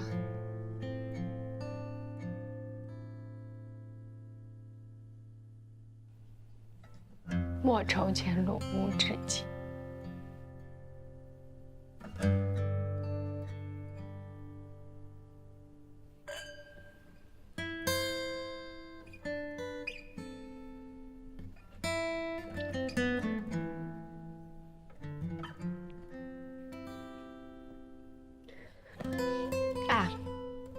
咱俩说好了啊，你说，不许再凄凄惨惨戚戚的了。你是去追逐你的未来，这是好事儿。去留肝胆，两昆仑。大哥，你是去留学，你别搞那么悲壮好不好？那我重说啊。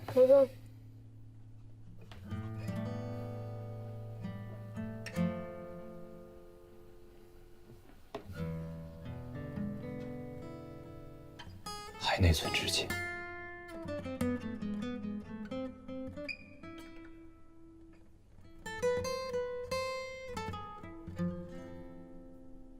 天涯若比邻。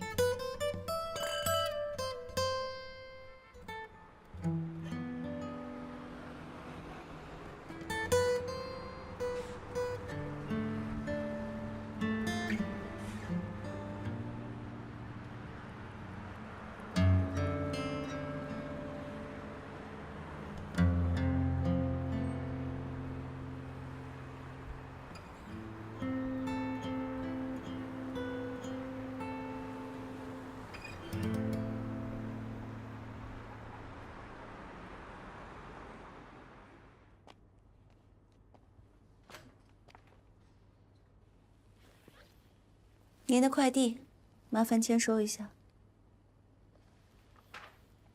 我们老板催我了，所以我赶出来了。你是怎么上来的？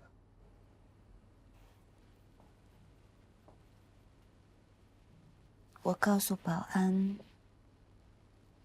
我是你女朋友。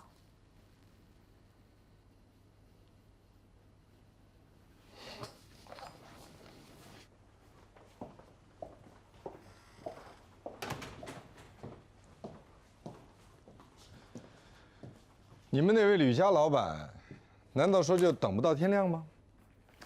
是你们王威老板恨不得马上签约。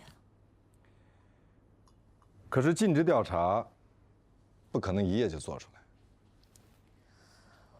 我们没有那么多时间让你们调查我们，可以给你们看的都在这儿了，抓紧看，不然我们老板会改变主意的。你在开玩笑？我从来没有给你开过任何玩笑，都是认真的。包括我说我爱你。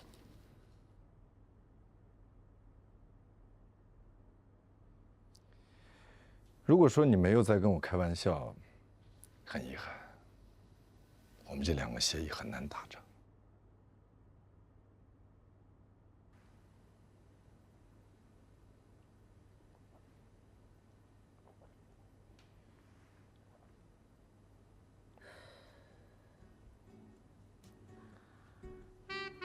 那我会告诉你的老板，是你否决了我的建议书，然后你的老板可能会换掉你。毕竟你的老板比我的老板更想达成并购。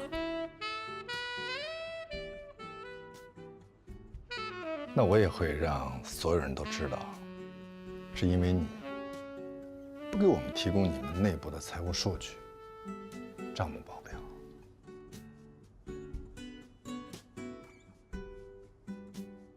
这样，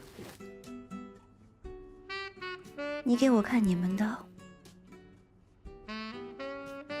我给你看我们的。OK。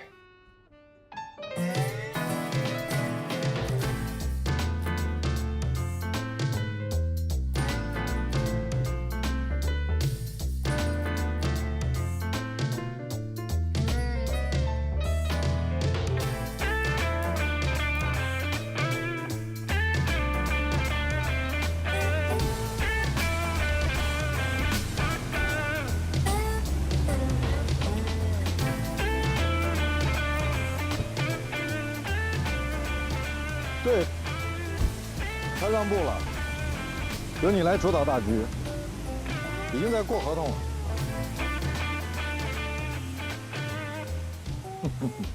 当然，那就这样。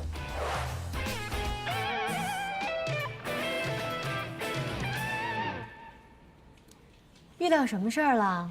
这么开心？黛西呢？什么事儿啊？何塞老师投诉你，说你在值班的时候冒犯了。我就发表了一点点和他不一样的看法而已。可是人家陆先生现在点名让你去提供法律服务，那何塞还不得暴跳如雷？那我一会儿去跟何塞老师解释一下吧。越抹越黑。黛西小姐，我真的很感谢你，你自告奋勇替我去值了个班，然后无事生非给我找了个事儿。黛西肯定不是故意的。是嫌我工作还不够忙，事情还不够多，对吗？黛西，还不赶快谢谢罗老师？咱们律所有规定，所有的助理不能独自接案子，不能单独承办律师业务，更不能在法庭或者仲裁庭上以律师的名义发表代理意见。罗老师，谢谢你。只要你把这个案子接下来，你让我做什么都可以。你真的什么都愿意做吗？我什么都愿意做，您说吧，让我做什么？少给我惹点事儿。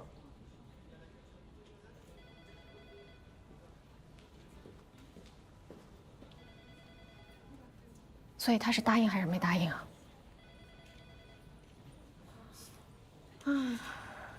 你们何律师不建议我重新起诉，这我也能理解。他是怕万一重新起诉，要是败诉了，我会找你们麻烦。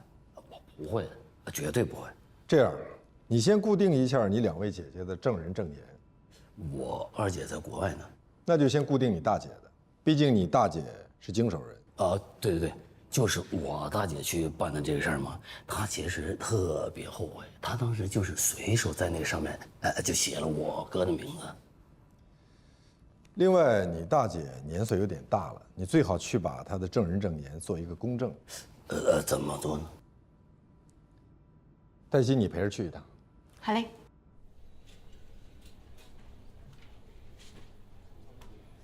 太好了，谢谢。好，太好了。那就这样啊。哎，谢谢。不客气。好，那黛西，你陪她去。好，您稍等我一下，我回去拿个包。来。当时确实是陆军出的钱，我妈也说了，这房子就是陆军的。其实我妹妹还提醒我，让我跟我妈说立个遗嘱。那这遗嘱立了吗？我没跟我妈说。我妈是在我们几个兄弟姐妹家轮流住。当时是在妹妹家走的，走得很突然，我也不知道立了还是没立。那妹妹呢？我妈走了不久，她就陪孩子出国读书了。心思都在孩子身上，家里这些糟心事儿，我就没跟她提。关键是我们张不开嘴跟她说呀，怎么说呀？说我哥把我告了。家里发生的事儿，妹妹她都知道吗？我不知道她知道不知道，反正我是没跟她说。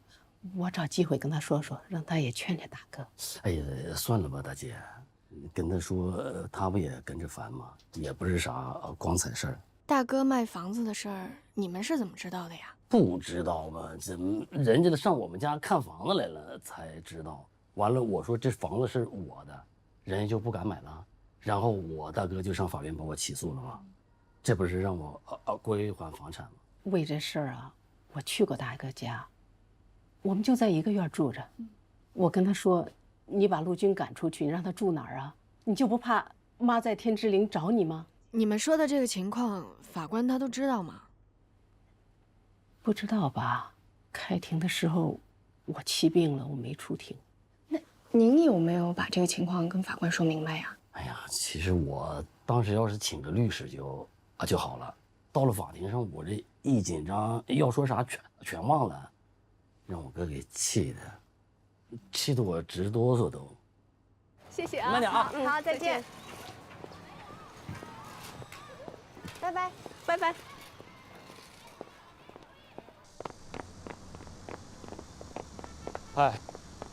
嗨，好巧啊！是挺巧的，我现在是你客户哥哥的律师，他们兄弟姐妹都住这一家住院里。不可能。你可以问何塞。何塞？人家哥哥知道你们给他弟弟出了一个重新起诉的主意，就去你们律所闹了。然后何塞就把他哥哥推荐给了你们。我没在现场，我也不知道具体情况。反正廖主任让我过来，让我跟他哥哥接洽，还说是何塞律师介绍的。那你回律所吗？我回。走吧，一起吧，我叫了滴滴。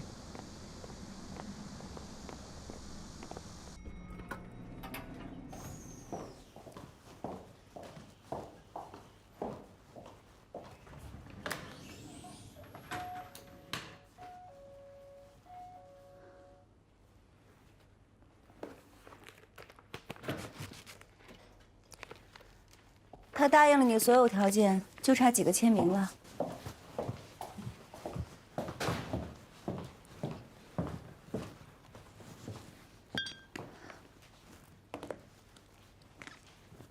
你还带了酒？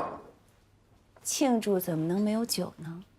不，差几个签名也不作数，得等都签上再庆祝。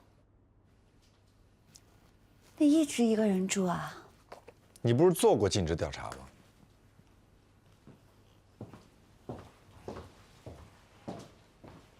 你找什么？开瓶器。这个很特别啊。你喜欢？嗯，送给你。谢谢。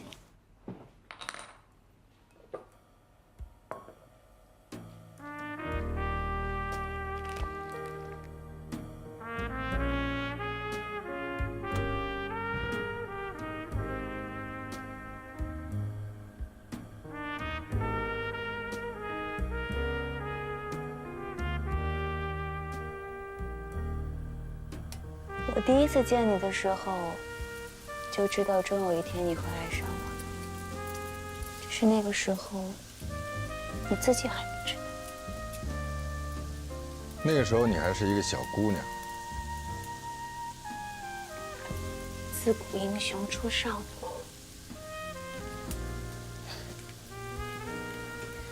你笑什么？历史上的女政治家，都是在我那个年龄的时候崭露头角的。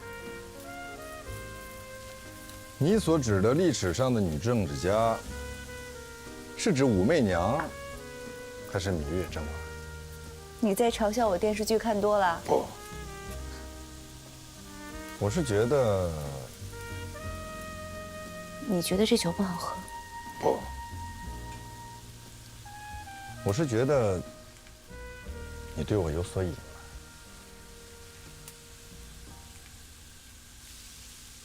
你是说我谈过多少个男朋友？不，我是说我们在谈判的时候，你对我隐瞒了一些重要信息。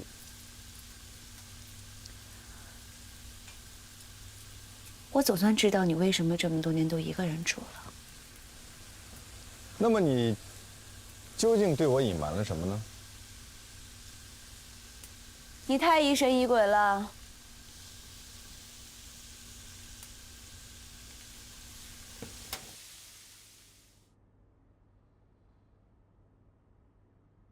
吕家的产业有不良资产，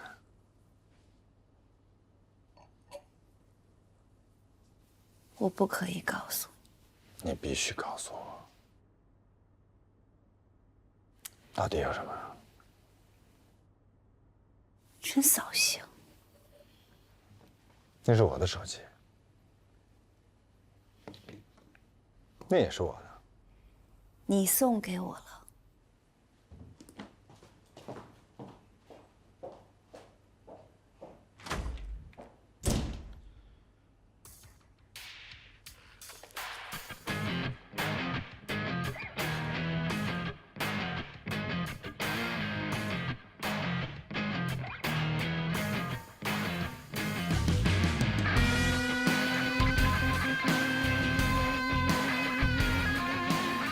跟你怀疑的一样，这次的并购非常像日新收购亚博。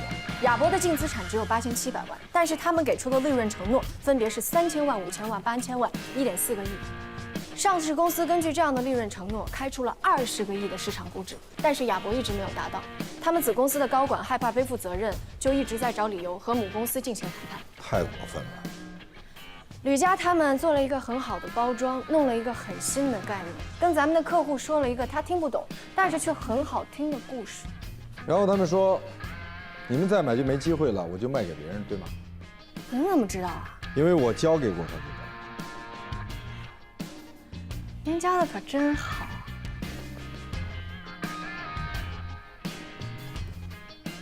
我有一个主意，中国象棋古谱中有一个必胜招，弃马13招。您会啊？我还会大刀剜心。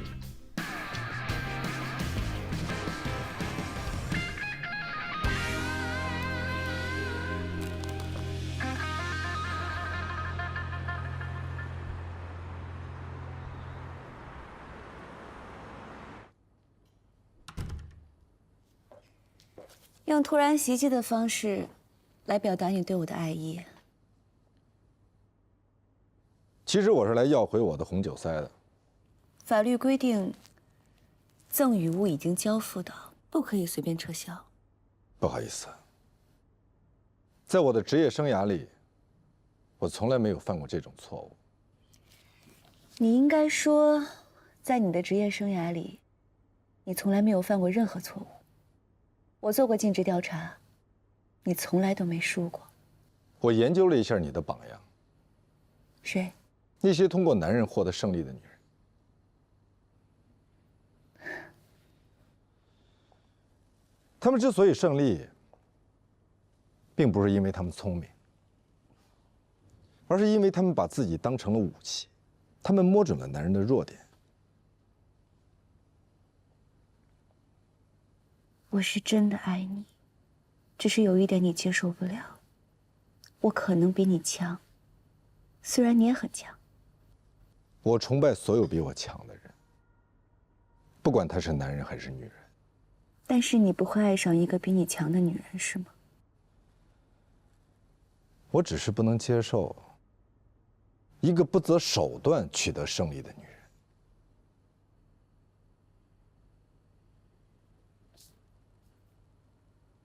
不管你怎么说，在男人和胜利之间，我永远选择胜利。那是因为，假如你是武则天，满朝文武跪的都是男人。你看过我的集合动态？我也做了一份尽职调查，虽然是刚刚做的。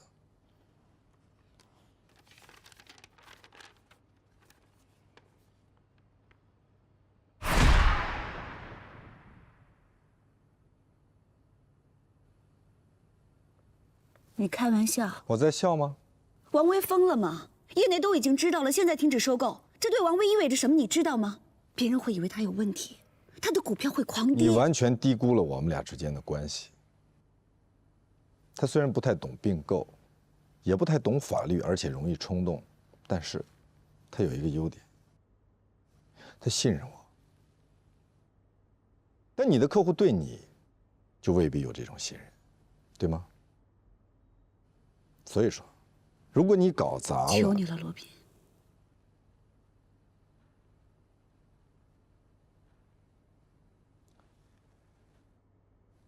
这样，你向我们认个错，我们双方重新约定一个时间，并购条件重新谈过。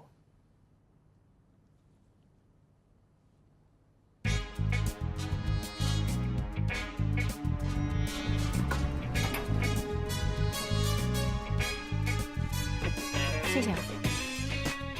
我想去找一趟廖佳敏，为什么？因为他让麦飞代理了陆军的哥哥陆离。看来我要找何塞好好谈一谈。您别去啊！为什么？怕暴露你的消息来源？这件事情不能全怪何塞老师，廖主任本来就一直专挑跟咱们律所有关的案子。我们是甲方律师，他们就是乙方律师；咱们是原告代理，他们就是被告代理。但凡案子的一方找到了我们，他就会想办法去找案子的另一方。谁告诉你的？人尽皆知啊。那这个案子，你和麦飞不存在利益冲突。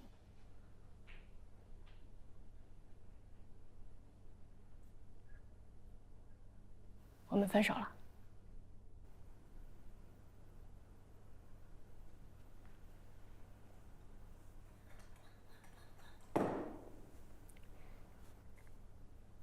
谢谢。谢什么？谢谢您没有接着问。我是一个不善于关心别人的人。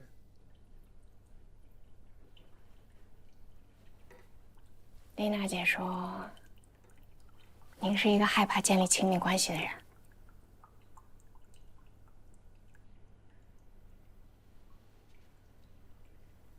你觉得呢？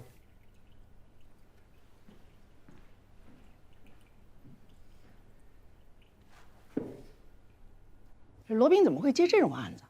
可能是跟何塞置气吧。你怎么知道？我猜的。我实习那会儿，他们俩就在对着干。全警的人都在传罗宾在谈恋爱了。英雄难过美人关呐。廖主任，前台有个叫黛西的女孩要见您。好，让她等一会儿。你去把黛西领进来吧。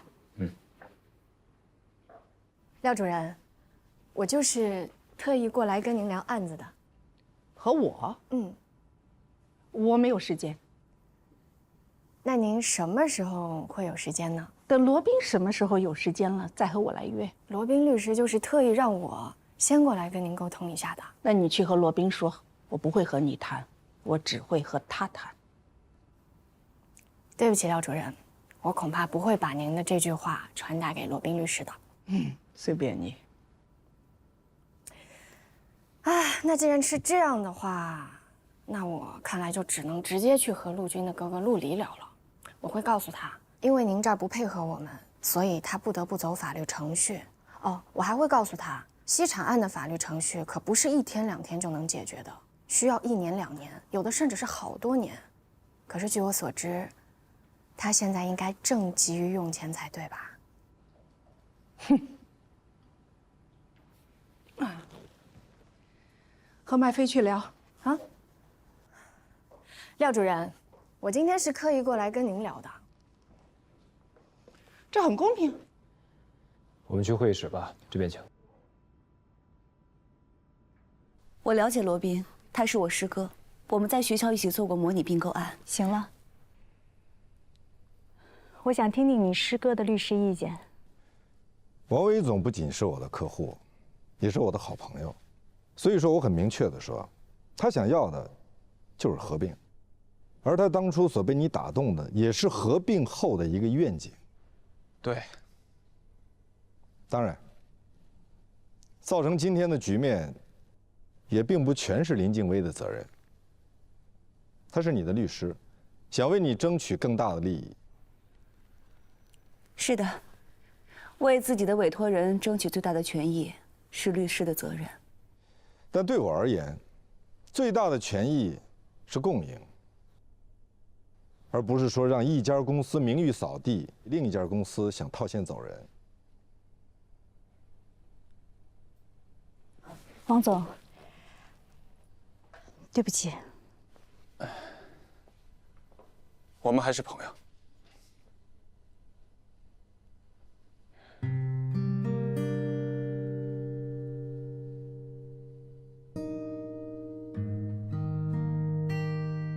我们已经做出了让步了。对不起，我们要的不是让步。你是有法律义务把我的方案拿给你的委托人看的，你知道吗？嘿，合伙人接的案子交给一个助理来办，你们家就是这么对待客户的吗？恕我直言，廖主任，你们这么做真的非常非常非常不专业。把罗宾叫来吧，啊，派一个助理过来跟我沟通，不敬业。打扰了。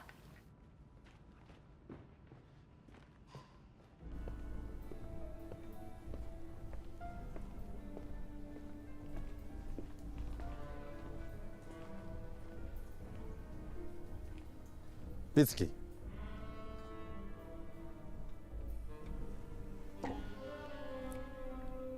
我们打一份工不容易的。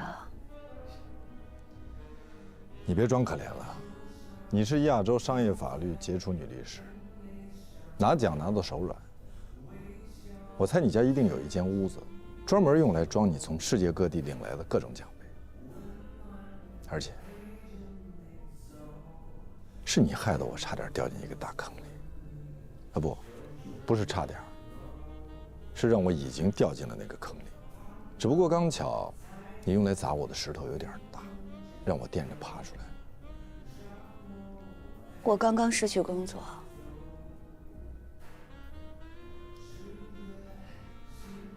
他们炒了你，我不想干了。这个不想干的理由是？我想嫁人。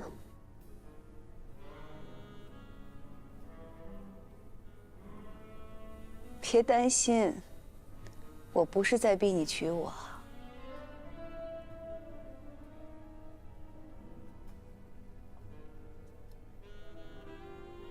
您的 whisky。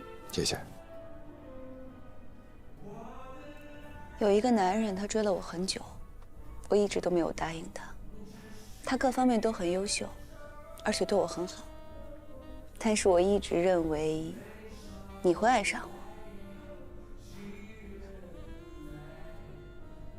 也许你已经爱上我了，但我不想爱一个把我杀得片甲不留的男人。对不起。我也不喜欢男人跟我说对不起。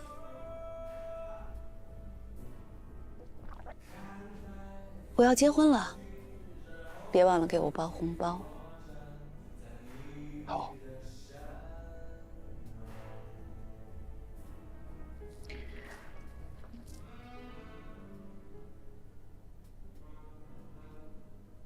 还有，给我新婚礼物。没问题。你想要什么礼物？祝福。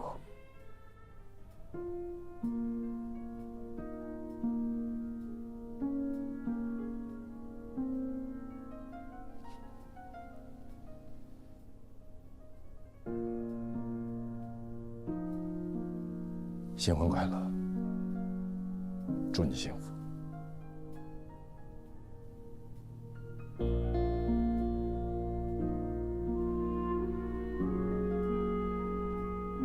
我爱过你，这是真的。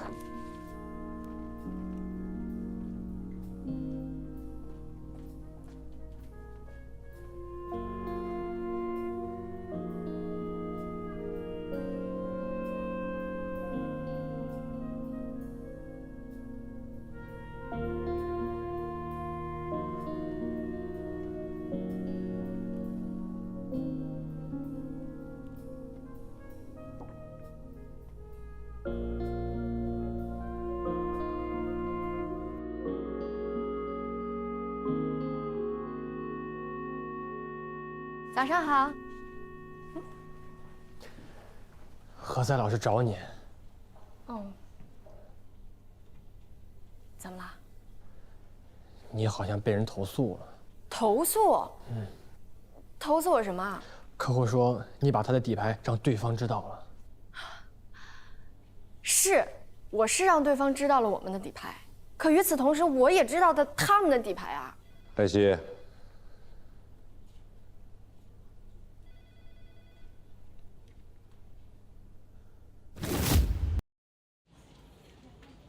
你好像被人投诉了。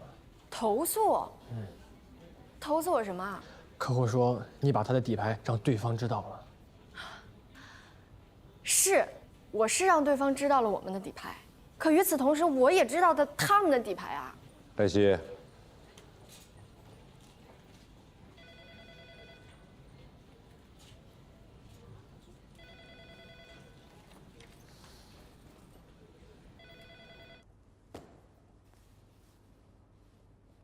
陆军是我们律所的客户，陆军到我们律所来投诉，说罗宾把自己的案子交给了一个助理，而这个助理是对方的卧底。他跟我们说，开始这个助理还要帮助他重新起诉，可是后来一直在致力于与他哥哥的和解，并且把和解的底线交给了对方。何老师，您这是在侮辱我！你在侮辱我们大家！我给你提个醒啊，你当时是跟谁一起去见的陆军的姐姐？我是自己去的，只不过是在离开的时候，我刚巧碰到了对方的律师。他的姓名？麦飞。后来你就上了他的车？没错，因为我要回律所，而他刚好也要回律所，而我们两家律所又正好在一幢楼里。何塞老师，您和廖主任也刚巧同时出现过，而且您还把客户给了廖主任。律师之间是朋友关系，互相介绍案子，这很正常。不像有的人偷偷摸摸的谈恋爱，与自己的恋爱对象代理同一起案子的双方，而且不告诉对方的当事人，这是不是就值得怀疑了？何塞老师，我和麦飞已经分手了。你承认了？哪条法律规定了两个律所的律师谈恋爱就一定要公开恋爱关系的？虽然说没有这样的法规啊，但是这是最起码的职业伦理。律师职业道德和职业纪律规范一共7章49条，请问哪一条规定了律师不能和其他律所的律师谈恋爱，或者有了恋爱关系就一定要公开的？是客户投诉，黛西是我的助理，由我处理。不，律所所有的助理、实习生都由我管理，我的除外。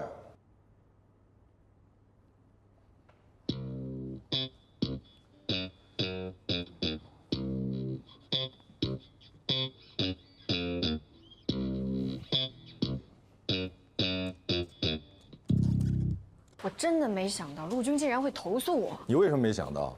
你应该想到。我可是他这边的呀。所以他才投诉你。啊？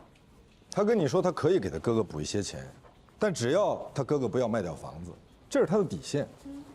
而你不应该把底线告诉对方律师，哪怕对方律师是你的前男友。我就是想快点把这个和解协议给签下来。那你知道他哥哥为什么要急于卖掉房子吗？为什么呀？你可以去了解一下，看看他到底有多急。进来吧。我不是来找您的。你找我的？对，但这个事儿也得让罗律知道一下。什么事儿？你说。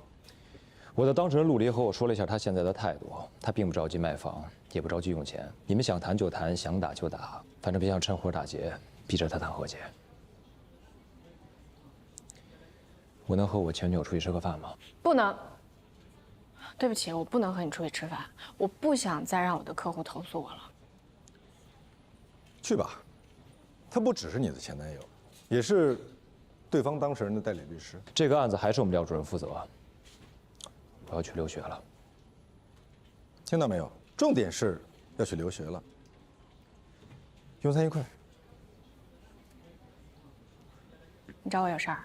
特别重要的事儿。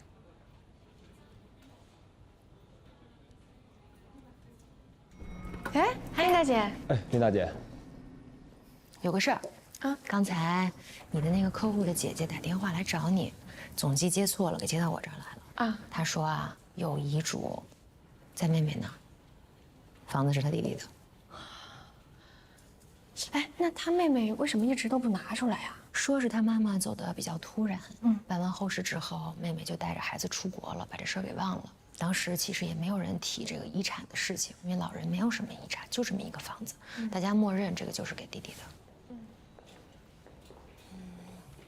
后来今天姐姐给妹妹打了一个电话，妹妹就说：“你怎么不早问我？咱妈有遗嘱在我这儿。”刚才他们还给我发了遗嘱的照片。那你能不能把这照片发给我看看呀？你们先去吃饭吧，一会儿原件就送过来了。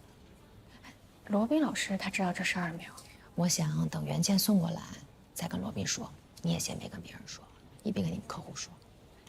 为什么呀？他姐姐挺犹豫的，跟我聊了半天，说啊，其实他们两个姐姐希望这个房子最后还是能让他弟弟住，然后给哥哥一笔钱，双方可以和解。如果弟弟现在就知道有遗嘱往死里头搞，那他们兄弟俩不就真成仇人了？所以啊，咱们也先别多事儿，等他姐姐把遗嘱原件拿过来，听听他的想法，再说。行，我觉得有道理。快去吃饭吧。谢谢林大姐，拜拜，拜拜，拜拜。走吧。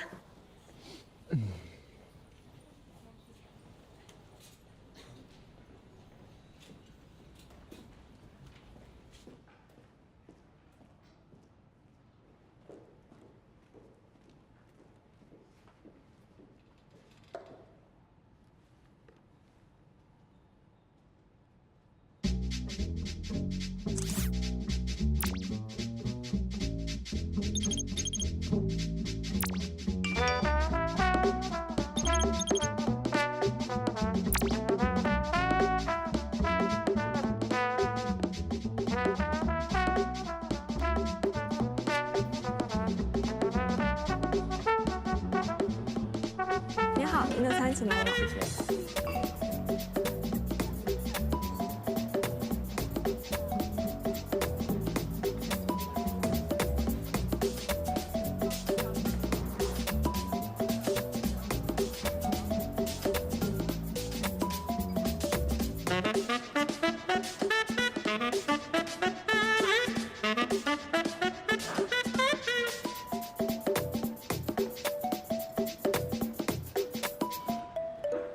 不好意思啊，工作上的事儿。没关系。哎，如果你忙的话，咱们今天就别吃饭了。有什么事儿现在就说了吧。哎，还是吃吧。我有一朋友，他在国外，有很多业务在咱们这边，所以他平时总是两头跑。他需要一个助理，帮他去处理很多事情，要求懂英语，懂法律。所以你就推荐我了。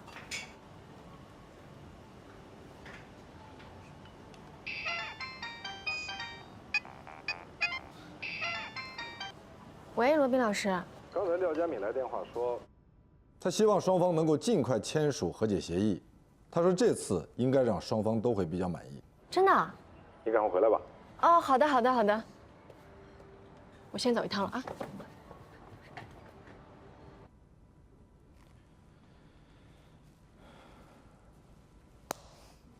其实我不愿意让你这样。是我自己愿意的。丽娜，黛西和麦飞分手了，你知道吗？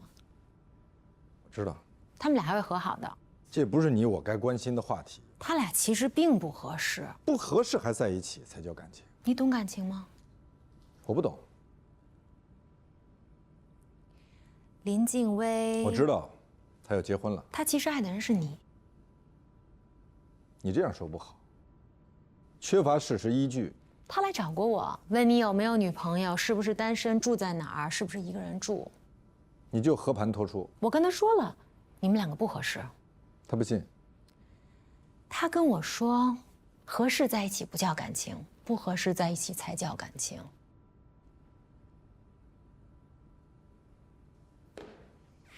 不过是你让他明白了，女人还是要找合适自己的人。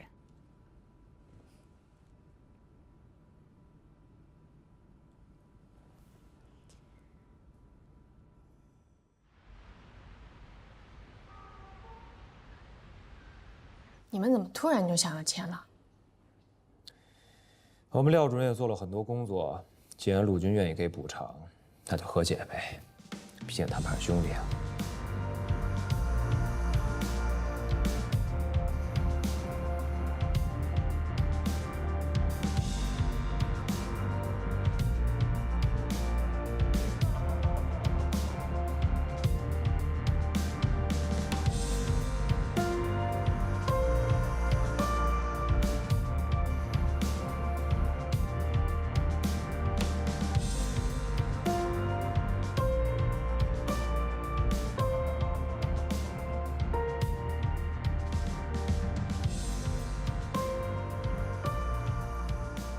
真是不好意思，最近给你们添了这么多麻烦，谢谢。不客气，你们要没麻烦，我们就没工作了。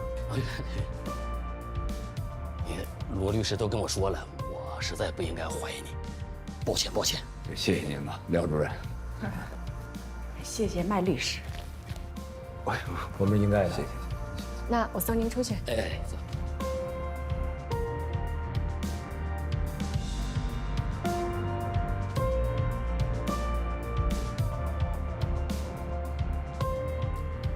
看来您和您的当事人还不知道他的二姐已经找到遗嘱了吧？麦飞，你曾经是我的助理，你很聪明，脑子也很好用。但是你知道我为什么没有把你留在全景吗？为什么？因为你太喜欢自作聪明，这样不好。我现在可以明确地告诉你，根本不存在什么遗嘱。希望这个事情能够给你多点教训。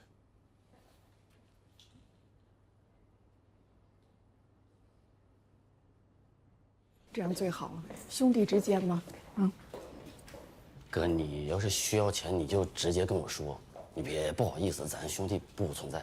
我这其实没什么，这不是你大侄子吗？他非要创业，我实在是没办法呀。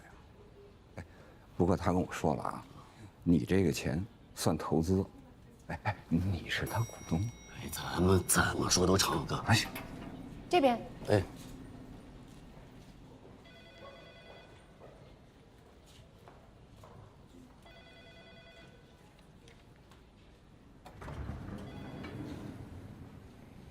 你们太卑鄙了！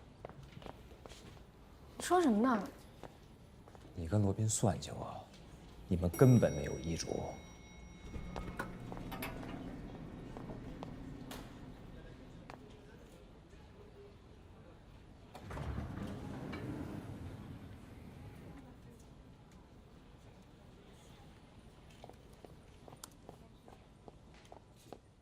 是你耍了麦飞。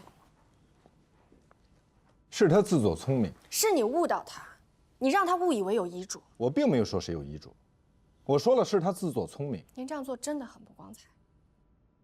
你再说一遍。你这样做真的很不光彩。我这样做是为了给他一个教训，并不验诈。我现在终于知道为什么麦飞他无法从心底里真正的去尊重你。我不需要他的尊重，我不需要任何人的尊重。你竟然敢冲进我的办公室质问我，我不需要你教我，我不需要你告诉我什么是对的、光彩的，什么是光明正大的。现在让我来告诉你：第一，胜利就是胜利，胜利好过失败；第二，如果他妈妈有遗嘱，那也一定是希望他们兄弟和解，相互帮衬；第三，即使是好人，为了达到正义的目的，有的时候也必须使用一些手段。如果你想成为一个好的律师，请你记住这3点，牢牢记住。出去。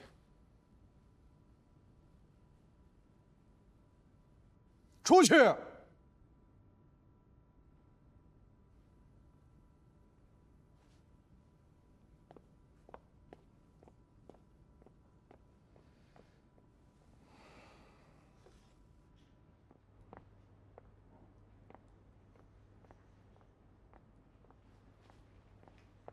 什么事儿？我被骗了，主任，对不起。你被骗了，为什么要和我说对不起？他们没有遗嘱，他们误导了我。然后呢？基于重大误解、乘人之危，采取欺诈手段签署的协议。那我并没有跟陆离说有遗嘱，所以不存在着重大误解、乘人之危以及欺诈手段。那您知道是罗宾他们在故弄玄虚了？我知道，如果我告诉客户有遗嘱，最后没有，客户会跟我没完没了；如果我告诉客户没有遗嘱，是对方虚张声势，万一真的有，客户还是会和我没完没了。无论有还是没有，我都会很被动。所以罗宾他们太过分了啊！所以我只是把你前女友的和解方案给了陆离，告诉陆离，如果他立刻接受，马上就能拿到钱；如果不接受，胜负难料。所以无论他做什么选择，我们都没有任何责任。我学到了，主任。你和黛西真的分手了？嗯。你走了之后，黛西和罗宾吵了起来了。啊？因为他认为罗宾骗了你，非常不光彩。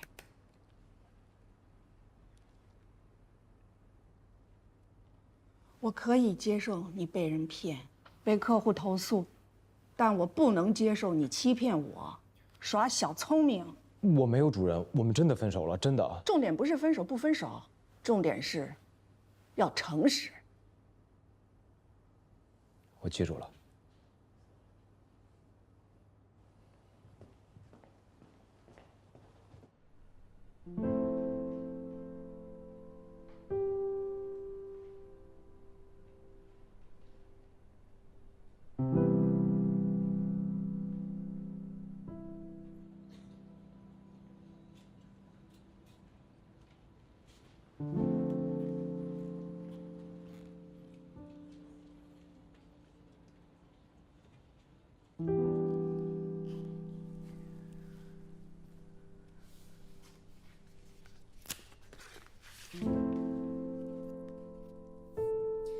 江海洋、林静薇，期待您带着祝福为我们见证执子之手，与子偕老。你怎么还没下班？这份请柬自从我送来到现在，一直放在同一个地方。你到底是看了还是没看？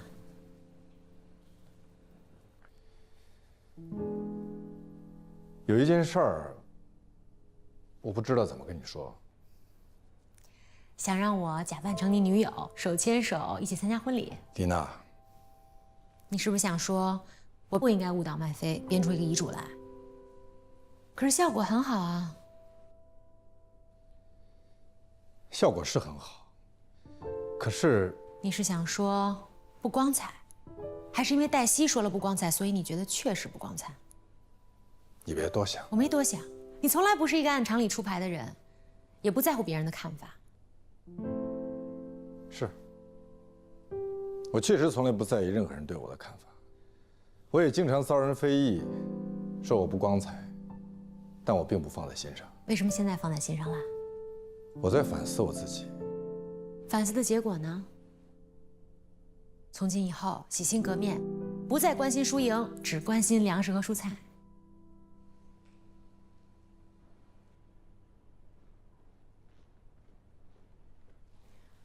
佳敏姐，怎么这会儿来了？有什么事儿吗？我没事儿，闲的。您日理万机，时间管理到分秒，怎么可能是闲的？肯定有事儿。你我都是律师，我们各为其主，据理力争，狭路相逢，针锋相对都是难免的。可是做人要有原则吧？那当然。你想过没有？如果我告诉客户你们有遗嘱，哄着他们签了和解协议，后果会是什么样？不敢设想。那为什么你要给我挖这么大一坑？因为我知道你肯定不会掉进去。你怎么知道？我是跟您学的呀。您是挖坑高手，您怎么可能会掉到坑里去呢？如果真的换做别人，我还真不敢挖。万一掉进去，那可怎么办？佳明姐，这件事跟罗宾没有关系，都是我的主意。看你们俩还挺有默契。您过奖了。受之有愧。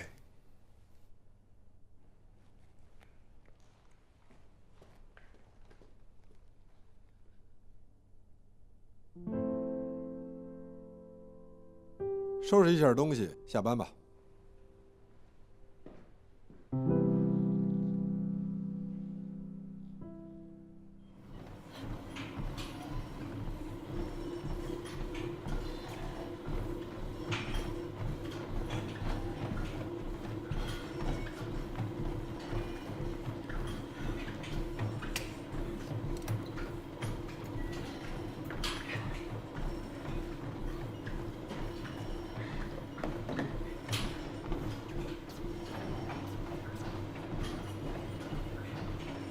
哎，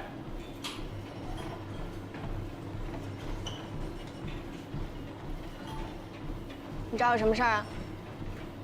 那个，听说你怼罗宾了？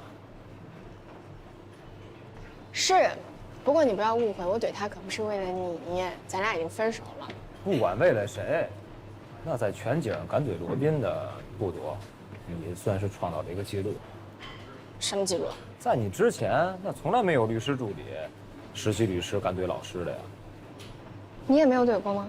我当然没有了，我一向尊师重教。你少来！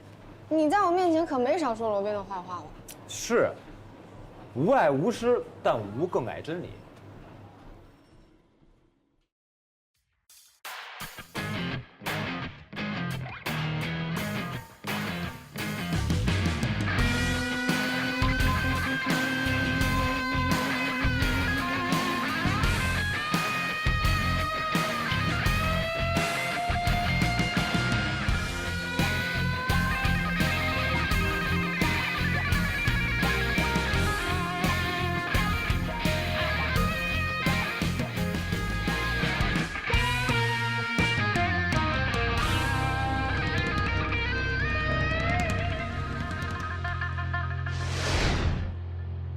昨天我听说我一个大学同学去送外卖去了。学法律的？他受什么刺激了？送外卖，至少不用自己去找客户。来来来啊！客户给的福利，良品铺子，来，每个人都有份啊！要吃什么，快过来拿啊！吃什么？综合果仁。综合果仁，给代替拿一个。啊，还有谁要不要？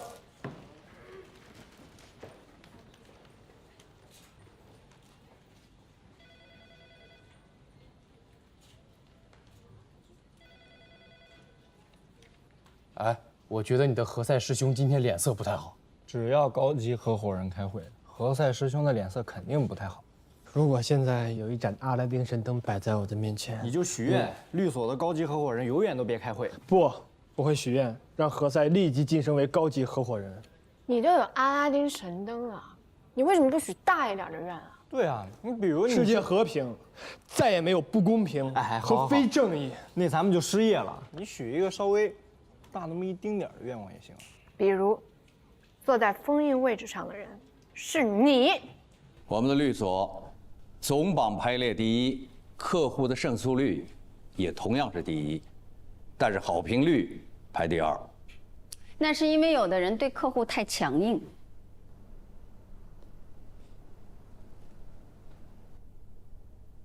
那是为了保证胜诉率，客户找我们是为了来打赢官司的，所以我们必须要拒绝掉一些良莠不分、缺乏自知之明、不懂得尊重我们的客户。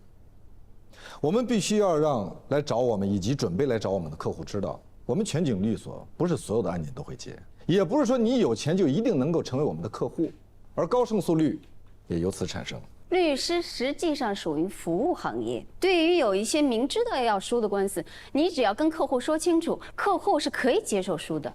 他们只是需要有一个人替他们发声，替他们发微博、发朋友圈，替他们呐喊，就像一个无知的热血法盲一样，误导公众，让他们输的看起来不那么难看。对不起，这不是我的专业，我学的是法律，不是蛊惑人心。我们要既保证胜诉率，要提高满意度。对，以后如果再有把我们的律师完全当成服务行业，并且不在乎输赢的客户，我一定介绍给吴大律师。罗宾，我们继续啊。苗苗奶茶是我们的客户，它的创始人苗锦发了微博，说是遭到了投资人刘军的性骚扰。苗苗奶茶虽然不是我的客户，但是我跟刘军比较熟。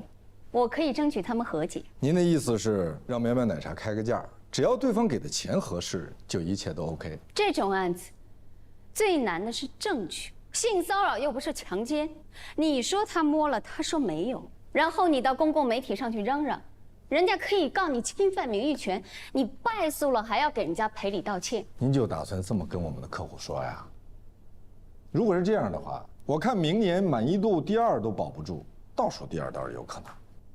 这样啊，这个案子已经交给了罗宾，我们现在什么时候交的？为什么？我认为这种案子更适合女性律师啊。顾大律师，您这是性别歧视啊！妇科医生都可以是男的，谁说性骚扰的官司必须得交给女律师啊？再说了，对方客户也没有这个要求，没有这个诉求啊。我提醒，这是高级合伙人会议，不是大专的辩论赛。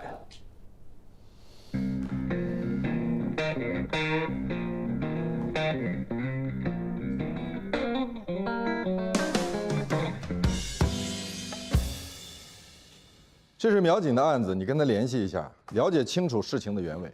事情的原委，他微博上都有，包括所有的细节。就我所知，对方已经发了律师声明，说要追究他的法律责任。我不想知道他在微博上说了什么，我要知道的是他怎么证明发生了他说的那些事儿。别告诉我不好找证据。我没有要说这个。那你要说什么？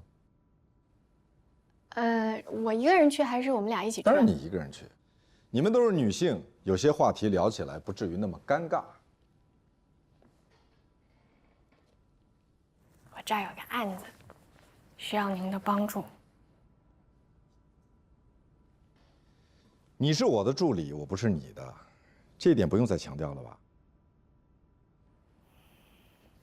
啊，好吧。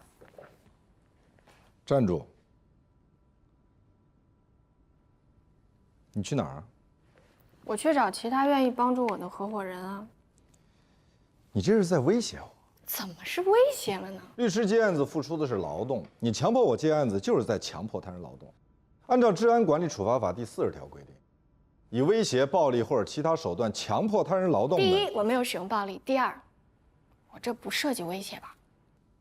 可你明知道我不喜欢你找其他合伙人。啊？我不知道。那你现在知道了。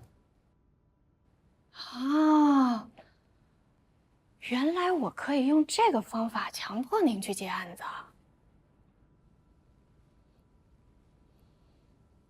说吧，什么案子？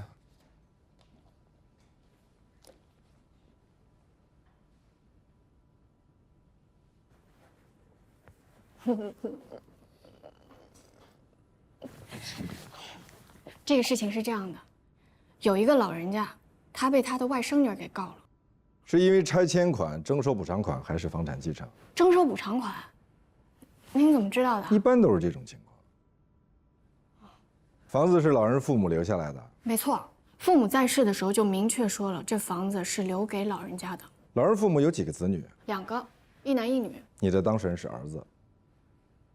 对，他就是被他的外甥女给告了啊！他的外甥女就是他姐姐的女儿。我知道外甥女是姐姐的女儿。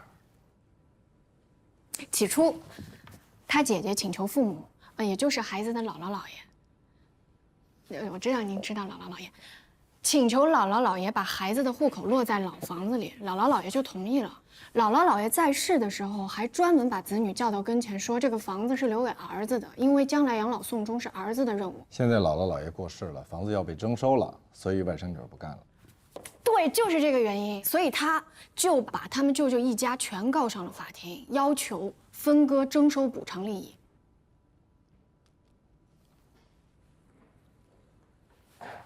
您去哪儿啊？你刚才说，如果我不愿意接，你就去找其他合伙人。您也说了，这是威胁。但如果我亲自去找，就不叫威胁。这个案子很复杂的，所以啊，需要找一个老谋深算、锱铢必较的律师。另外，搜集证据，指导一下你的当事人如何微博写作，不要让别人再抓住把柄进行反诉。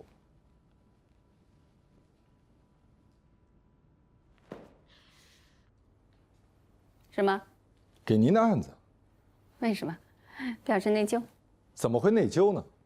咱们早过了抢案子的阶段。那你可不可以给我解释一下？你抢走了一个备受关注、吸引眼球的名人案子，换给我一个一地鸡毛、家产纠纷的案子。首先，备受关注的名人案不是我抢的，是封老大认为我比较合适，这是本着对客户负责任的态度。凡是赚钱的、赚名的、赚钱又赚名的，都是你比较合适。刘军是您的朋友，苗锦要告刘军。如果您在代理苗锦，会被客户投诉利益冲突。那照你这么说，小地方的人都不要当律师了，差不多谁跟谁大家都认识。我们不是小地方，我也不是3岁小孩儿。家庭财产分割是您的长项。你这句话的意思，我是不是可以理解为我们各干各的，井水不犯河水，和平共处，互不干涉。有一个问题，您说，我是创始合伙人，你是高级合伙人。出门的时候，请你看一下荣誉墙上的名字，我在第1排，你在第2排。我当然知道，不过这不是一个问题，这是你想告诉我一个结果。可是我想说，那是因为您比较年长，按出生顺序排，你也肯定排在这个律所的大部分人之前。但我们这个律所不是一个论资排辈的律所。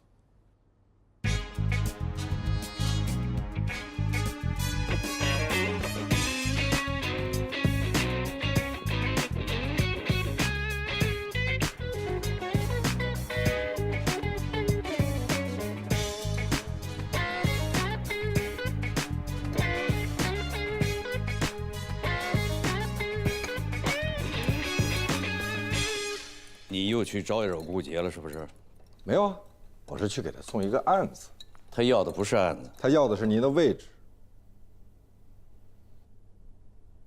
找我什么事儿？我是想提醒你啊，你要尊重他，给他面子，尤其是在律所的高级合伙人会议上。我给他面子，再给，有的人蹬鼻子上脸，那就上脸以后。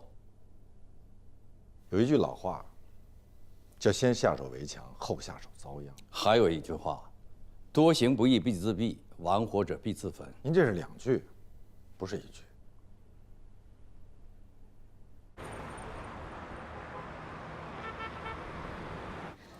请问是苗锦女士吗？您好，我是全景律所罗宾律师的助理黛西，这张是我的名片。罗宾律师呢？罗律师一般的案子呢，都会让我先过来和当事人对接。我这是一般的案子吗？抱歉，我不会跟你聊。苗锦女士，我怎么觉得您好像对我有些敌意啊？我这个跟敌意没关系，我要的是你们律所最好的律师。你们老大也答应过我，可你显然不是。即使是最好的律师，打官司也要讲求证据。恕我直言，如果您相信罗宾律师的话，您就应该相信我。他既然派我过来，那就是因为他认为我称职，而且合适。你要说到合适呢，我倒挺感兴趣的。你跟我说说你为什么合适？你是有过类似的体验，还是什么别的原因？我曾经有一个闺蜜被实习老师骚扰，她回来跟我说了这事儿，我当时就一腔热血，把这事儿捅到了网上。然后你就被告了，然后被所有人泼脏水。那你后来这个闺蜜怎么样了？她选择了和解。和解？一般人扛不住这么大的压力的。不是，那和解不就等于把你出卖了吗？是啊，所以我当时很被动。那再后来呢？后来对方撤诉了。是你先屈服了吧？我没有证据。在那件事情之后，很长的一段时间，我都把自己关在家里，不上网，不见任何人，尤其是熟人。那你现在身边的朋友，除了我前男友，其他的都是我近1年才认识的。那就是说，他们都不知道你跟我说的这件事儿。我前男友知道。除了你前男友呢？我想知道你为什么隐瞒。这不是隐瞒，而是我因此得到了一个教训。什么教训？实现正义不能仅凭一时的冲动。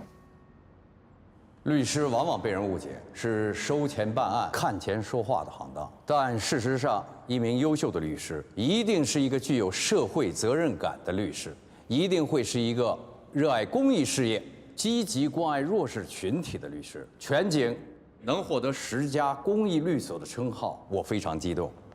在这里再一次感谢大家，我们会再接再厉，进一步投入到法律援助、矛盾化解以及社会服务等法律公益服务项目，为维护社会主义的公正正义、促进社会和谐稳定和推动社会经济发展做出我们的贡献。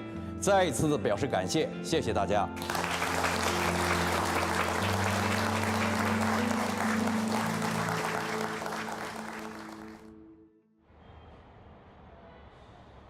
他当时并没有起疑心，因为那天是刘军的助理陪着他一起去的刘军家，然后坐的是刘军司机开的车。到了家里以后，保姆给开的门，告诉他们刘军在楼上，他就上去了。然后没想到看到刘军穿着个浴袍。助理呢？助理一进门就收到了一个很重要的电话，然后他就让苗警自己先上去了。那他当时为什么没有选择报警呢？我是指他看到刘军当时穿的是浴袍。因为他当时只是穿着个浴袍，并没有任何侵略性的举动，所以他不确定这是不是算可以报警的范畴。可是他当时为什么没有选择立刻离开呢？因为他不知道刘军穿着个浴袍是不是只是他的个人习惯而已。所以他就在那儿待了足足有40分钟，直到人家对他动手动脚。恕我直言。我还没说完呢。你有没有想过，当人家对他动手动脚之后，他为什么仍然没有选择报警，只是愤怒的离开？然后1个星期之后，开始在微博上去揭发他。这1个星期发生了什么？你的意思是，他原本是自愿的，但是后来因为价格没谈拢，所以他就开始诬陷刘军了。我不是这个意思，但是对方的律师会怎么问？事实上，大家今天也都是这么评论的，说一个女人为什么谈工作、谈投资要到对方的投资人家里去谈，而不在办公室谈？那如果是您呢？您让丽娜姐陪我去您家谈工作，难道我会说不行？我要谈工作，我就只能在办公室里谈吗？第一，我从来没有让丽娜带着你去我家；第二，我从来没有穿浴袍跟你谈工作。如果有一天您让我去您家，然后您穿着个睡衣，我没有立刻离开，也没有立刻报警，不代表说我同意您。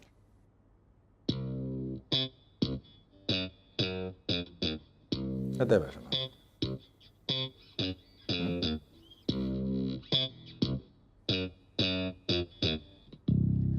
对不起，打断一下。谢谢打断。你现在马上再去找苗警，把刚才的问题再问一遍。另外，你刚才说他去刘军家是保姆开的门，找到保姆。保姆是不会作证的。你没有找怎么知道？因为这是常识啊。这是错误的常识。好嘞。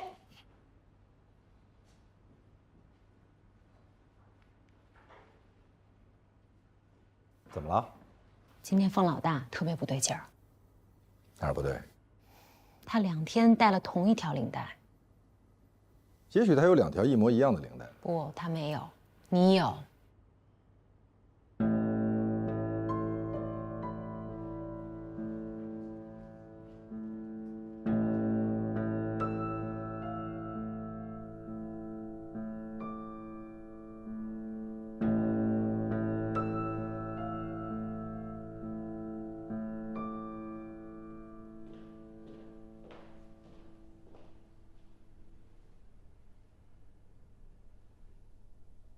你怎么了？有点累。你有事吗？我们不是昨天才认识？对，我们上辈子就认识了。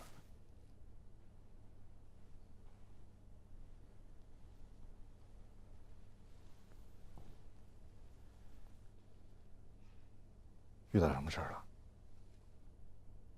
没事儿。肯定有事儿。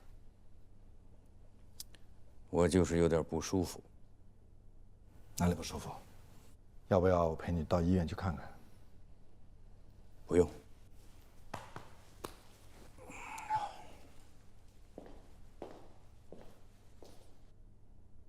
到底什么事儿？连我也不能说吗？你要是没事儿，我就先回去了。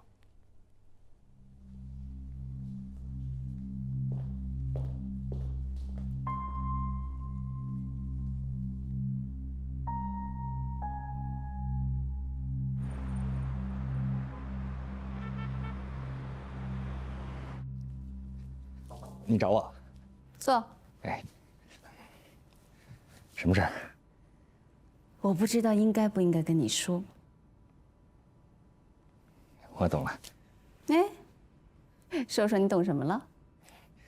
你本来有事情想跟我说，但是你见到我面之后呢，你又改变了主意。这种事情经常发生，我也经常改变主意，这个完全能理解。你的理解是错的。